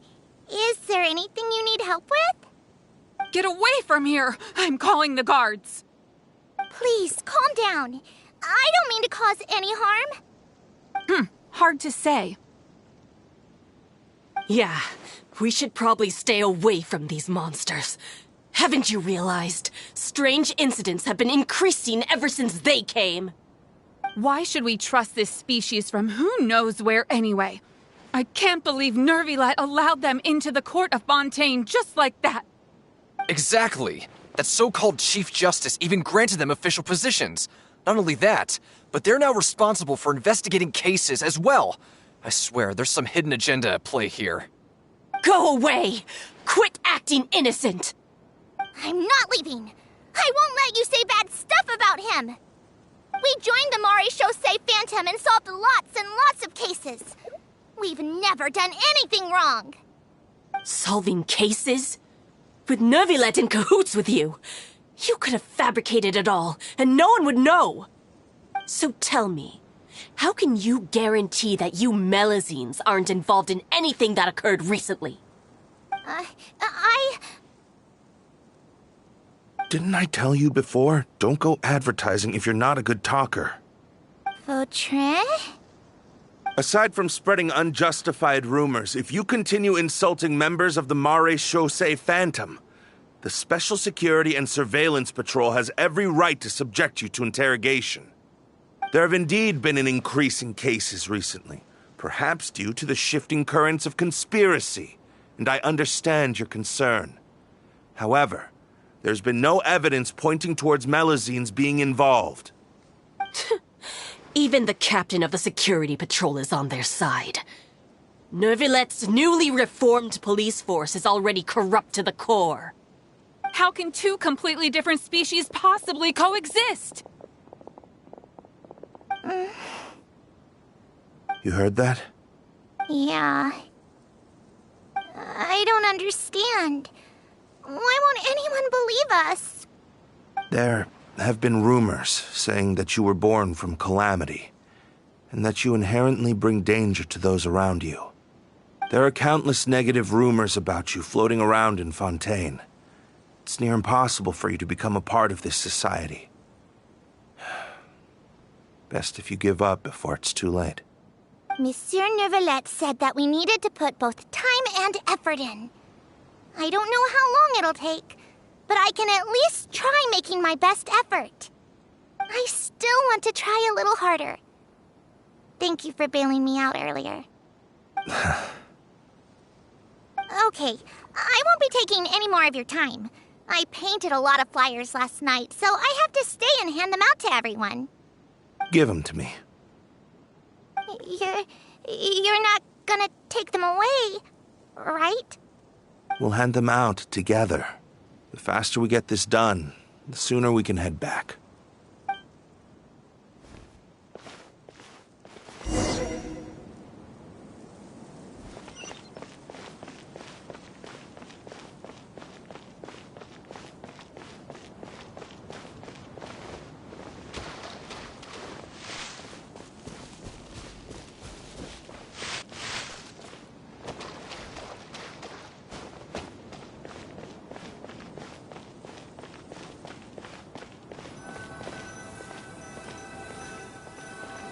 Monsieur Neuvillette, what's this? Medals of Peace, awarded to you and Vautrin. Thank you for your continued dedication in the past 5 years. You've taken one small step forward in helping Melusines gain the trust of humans. I think I'll pass. Hey, don't say that. We wouldn't have made it this far without you. It won't be long before Melusines begin living peacefully with the humans. Just the thought of it makes me happy. Don't keep your hopes up. We've barely scratched the surface. There's still a long way to go before that dream of yours comes true. You blockhead! Don't ruin the mood! Vautrin brings up a good point. The trust humans have placed in you is still very fragile. Any small incident could undermine the hard work you've put in. Please be on your guard for the next few days. Yes, sir. Okay, got it.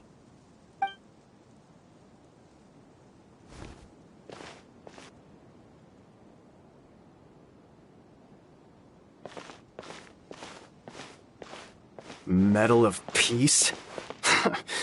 Peace isn't going to give us back what's rightfully ours. Are you sure we should do this? We're no match for Neuvillette, even with all our powers combined. What if... Nah, not gonna happen. As long as he remains in his position, there's no chance he'd take us out personally. There are rules even he must comply with in the political sphere, unless he wants to become an enemy of Fontaine. So quit worrying and just go ahead with it. I've already planned out the murder. Once we lay the blame on the Melusines as the person who brought them to the court of Fontaine, Neuvillette will be left with no excuse. I guess you're right. Ugh. If he just left things the way they were, it never would have come to this. But he's forced our hand. Time to teach him a lesson.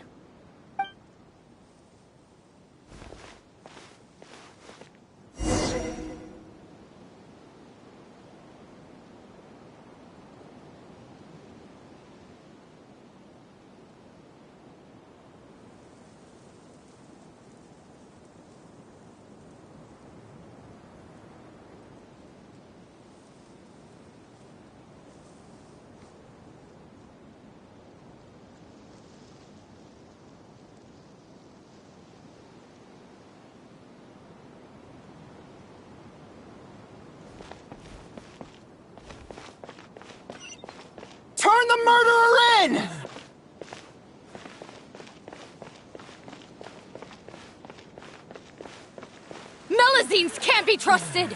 That goes for Nervalette, too!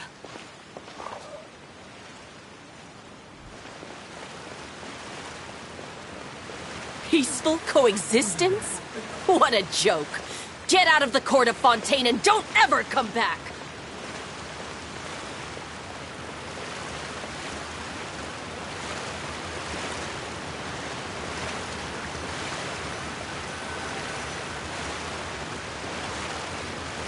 The results of the investigation are in, Captain Vautrin.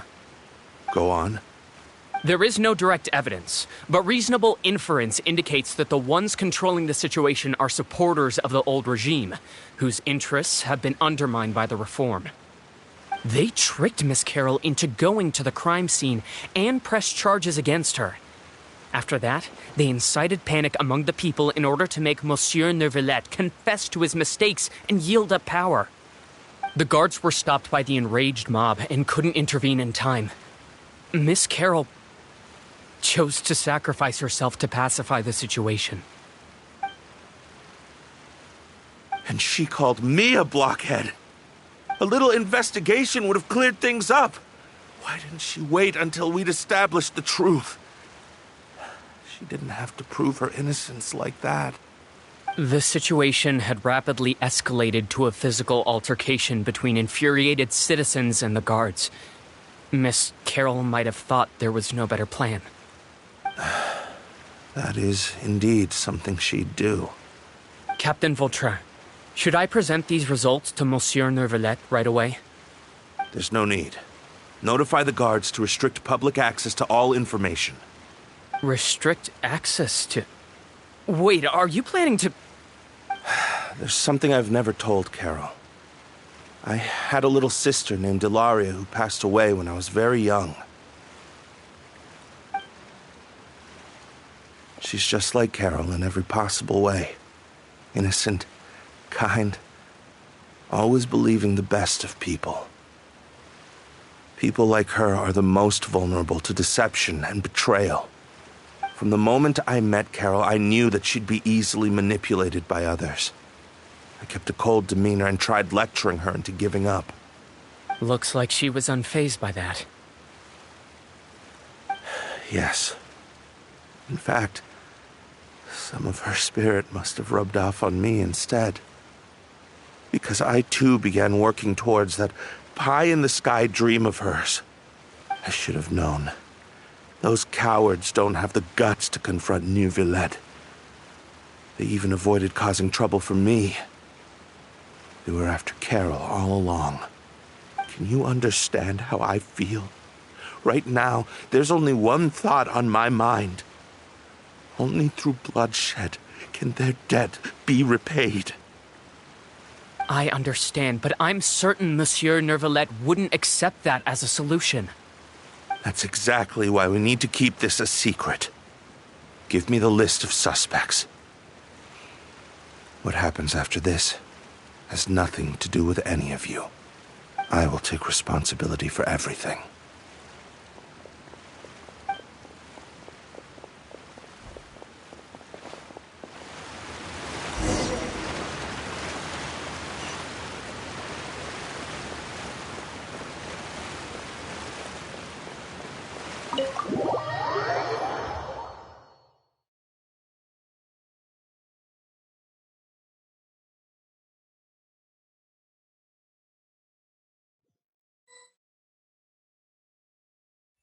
Did you know?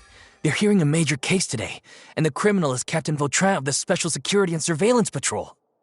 Apparently, he resorted to personal measures to seek revenge for Carol and settled the score with the group that framed his friend. Hey, why aren't you saying anything? I'm thinking...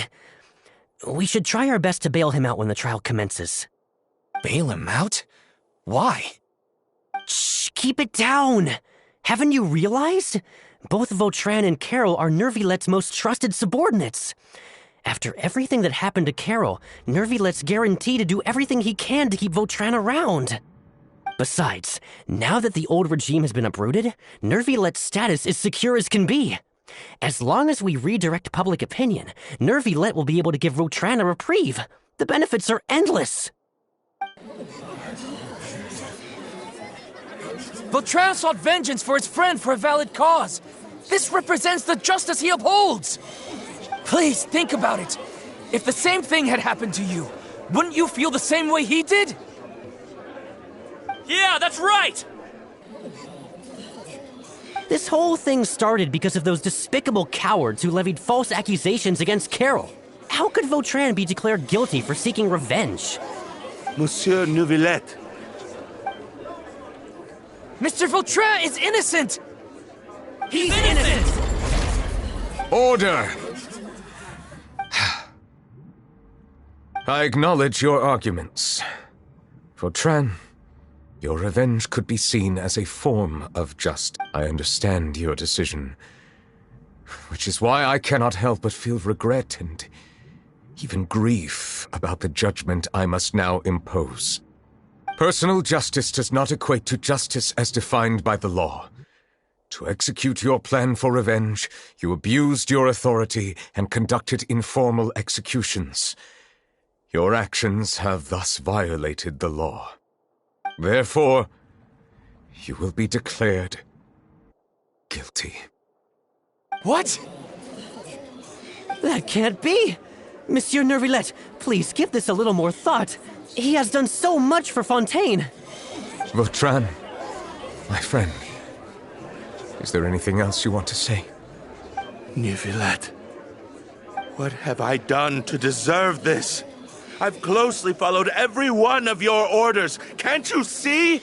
Everyone in this room believes that I'm innocent. Why can't you just let me off? Is this what justice means to you? Answer me, Neuvillette! Order. Since there have been no further objections, the Oratrice will now deliver the final verdict regarding the charges against Mr. Vautrin.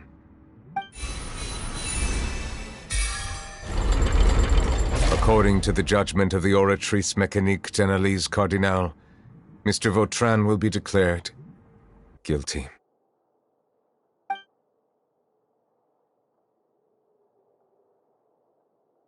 Goodbye, Monsieur Neuvillette.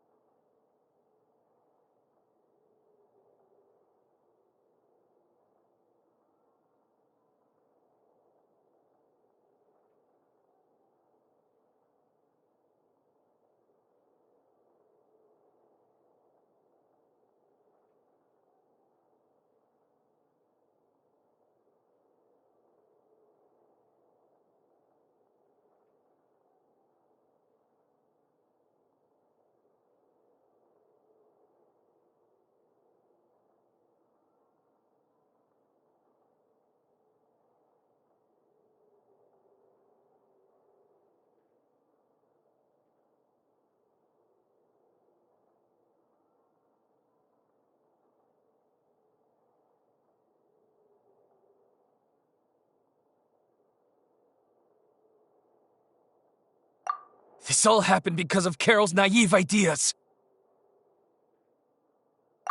How can different species peacefully coexist anyway?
Apologies, it seems like my memories got the better of me. I tried my best to suppress the power of Hydro within myself, but it seems like it still caused the emotions within the Fountain of Lucine to boil over. Due to my negligence, the overflow of emotions and memories must have affected you as well. Are you all right?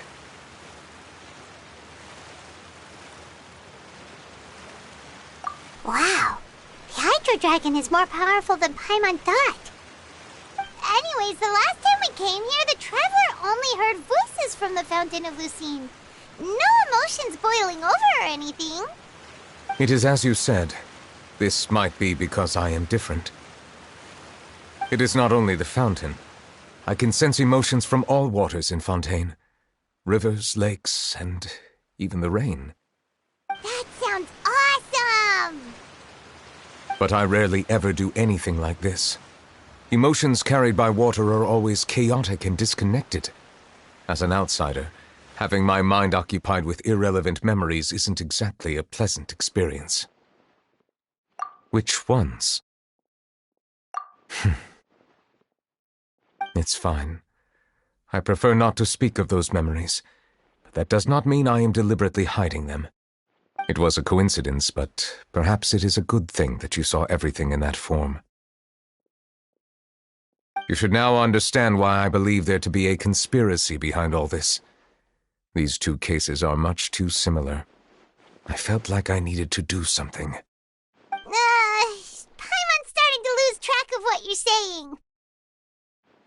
Don't leave Paimon out of the conversation. Paimon wants to help too. Then let us get back to the point. While I was investigating the fountain, I discovered something strange. I did not sense too much hatred towards me within its accumulated emotions.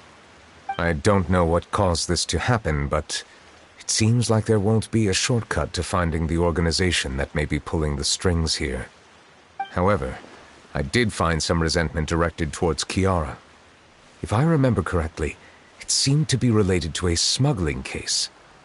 Oh! Didn't we read about that in one of the documents? You've read about it? In that case, the resentment should have come from that incident. Huh?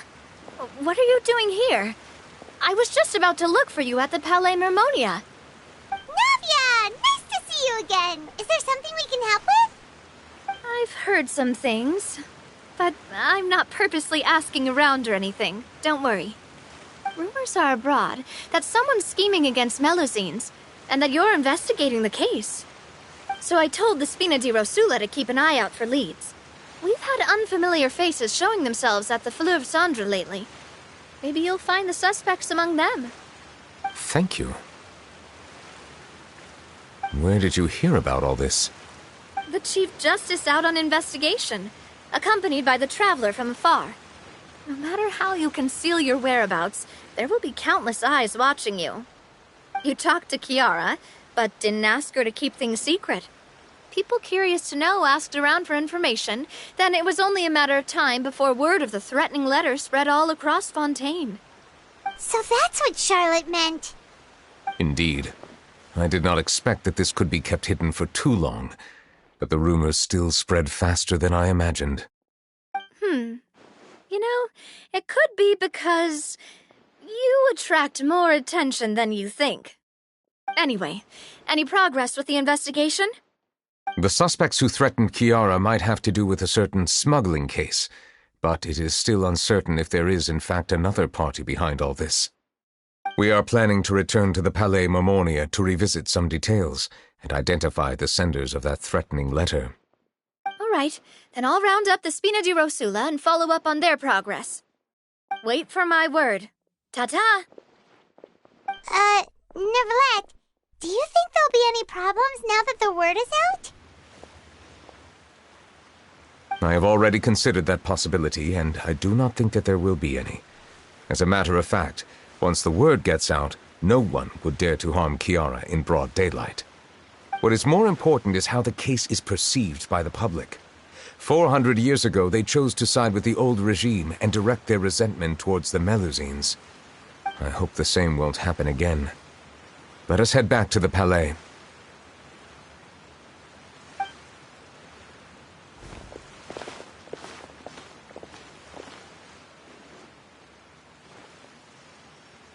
strange. What are these people doing out on the streets so late at night? Did something happen? Let's take a look around.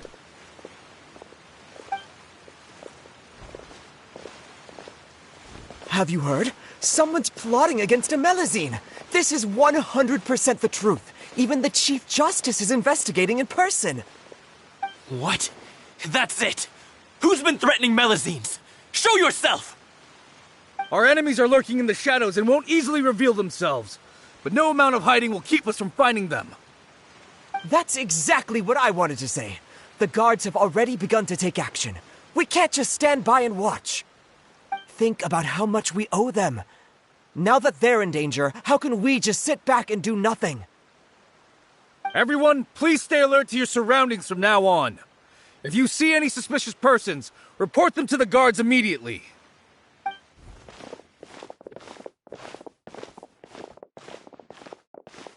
It feels like you've been following me this whole time. Did something happen? We were informed that. Nope.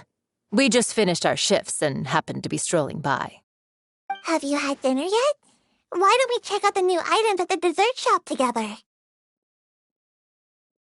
This isn't a good time to be out and about. Come on, don't act tough. I bet you're hungry too. All right, let's go buy a cake or something. You shouldn't ever skip meals, especially if you have another shift scheduled for later.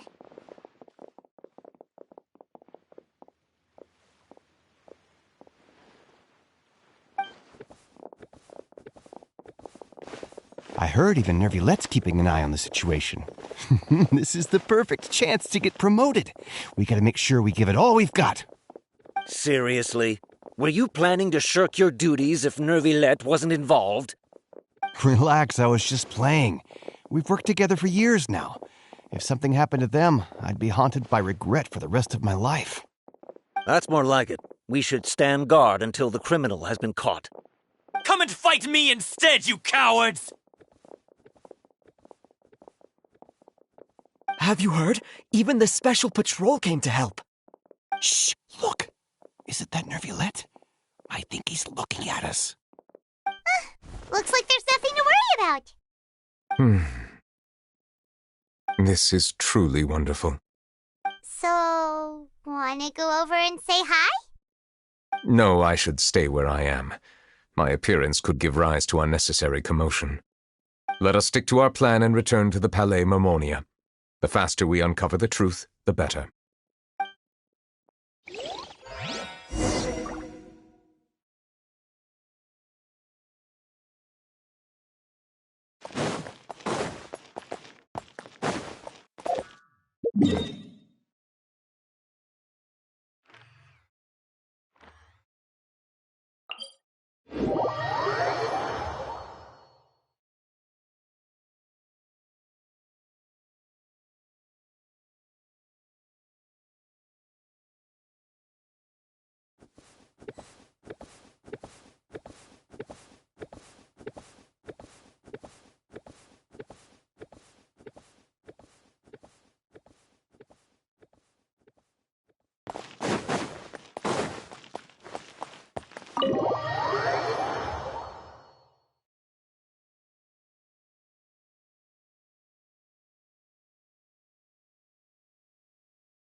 The smuggling case was solved by the joint forces of the guards and the Maréchaussée Phantom.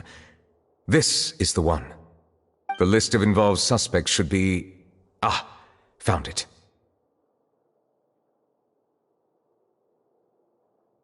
What does it say?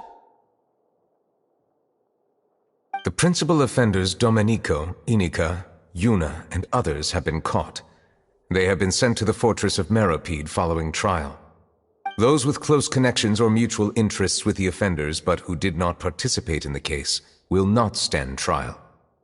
Among them, surveillance of Essin has ceased on account of his good behavior. All other personnel remain on our watch list. So many names. Is the one who sent that threatening letter to Kiara on the list? Yes, there is something suspicious about Essin, to be precise. It seems like he's closely related to the core members of the smuggling case, and he moves around without much restriction.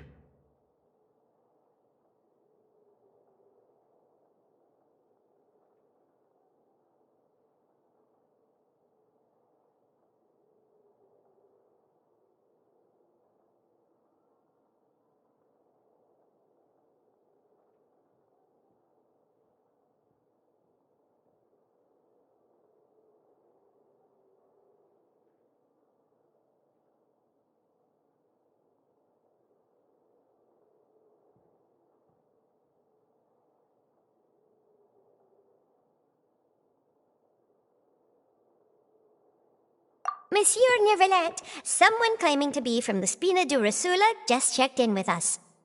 He said, and I quote, "We have located the suspect. They're chatting at the cafe." Huh? How did Navia find them so quickly? We've only just figured out the suspect's name. I too am perplexed. The cafe isn't too far from here. We should head over and take a look.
I have to keep an eye on the deployment of guards at all times.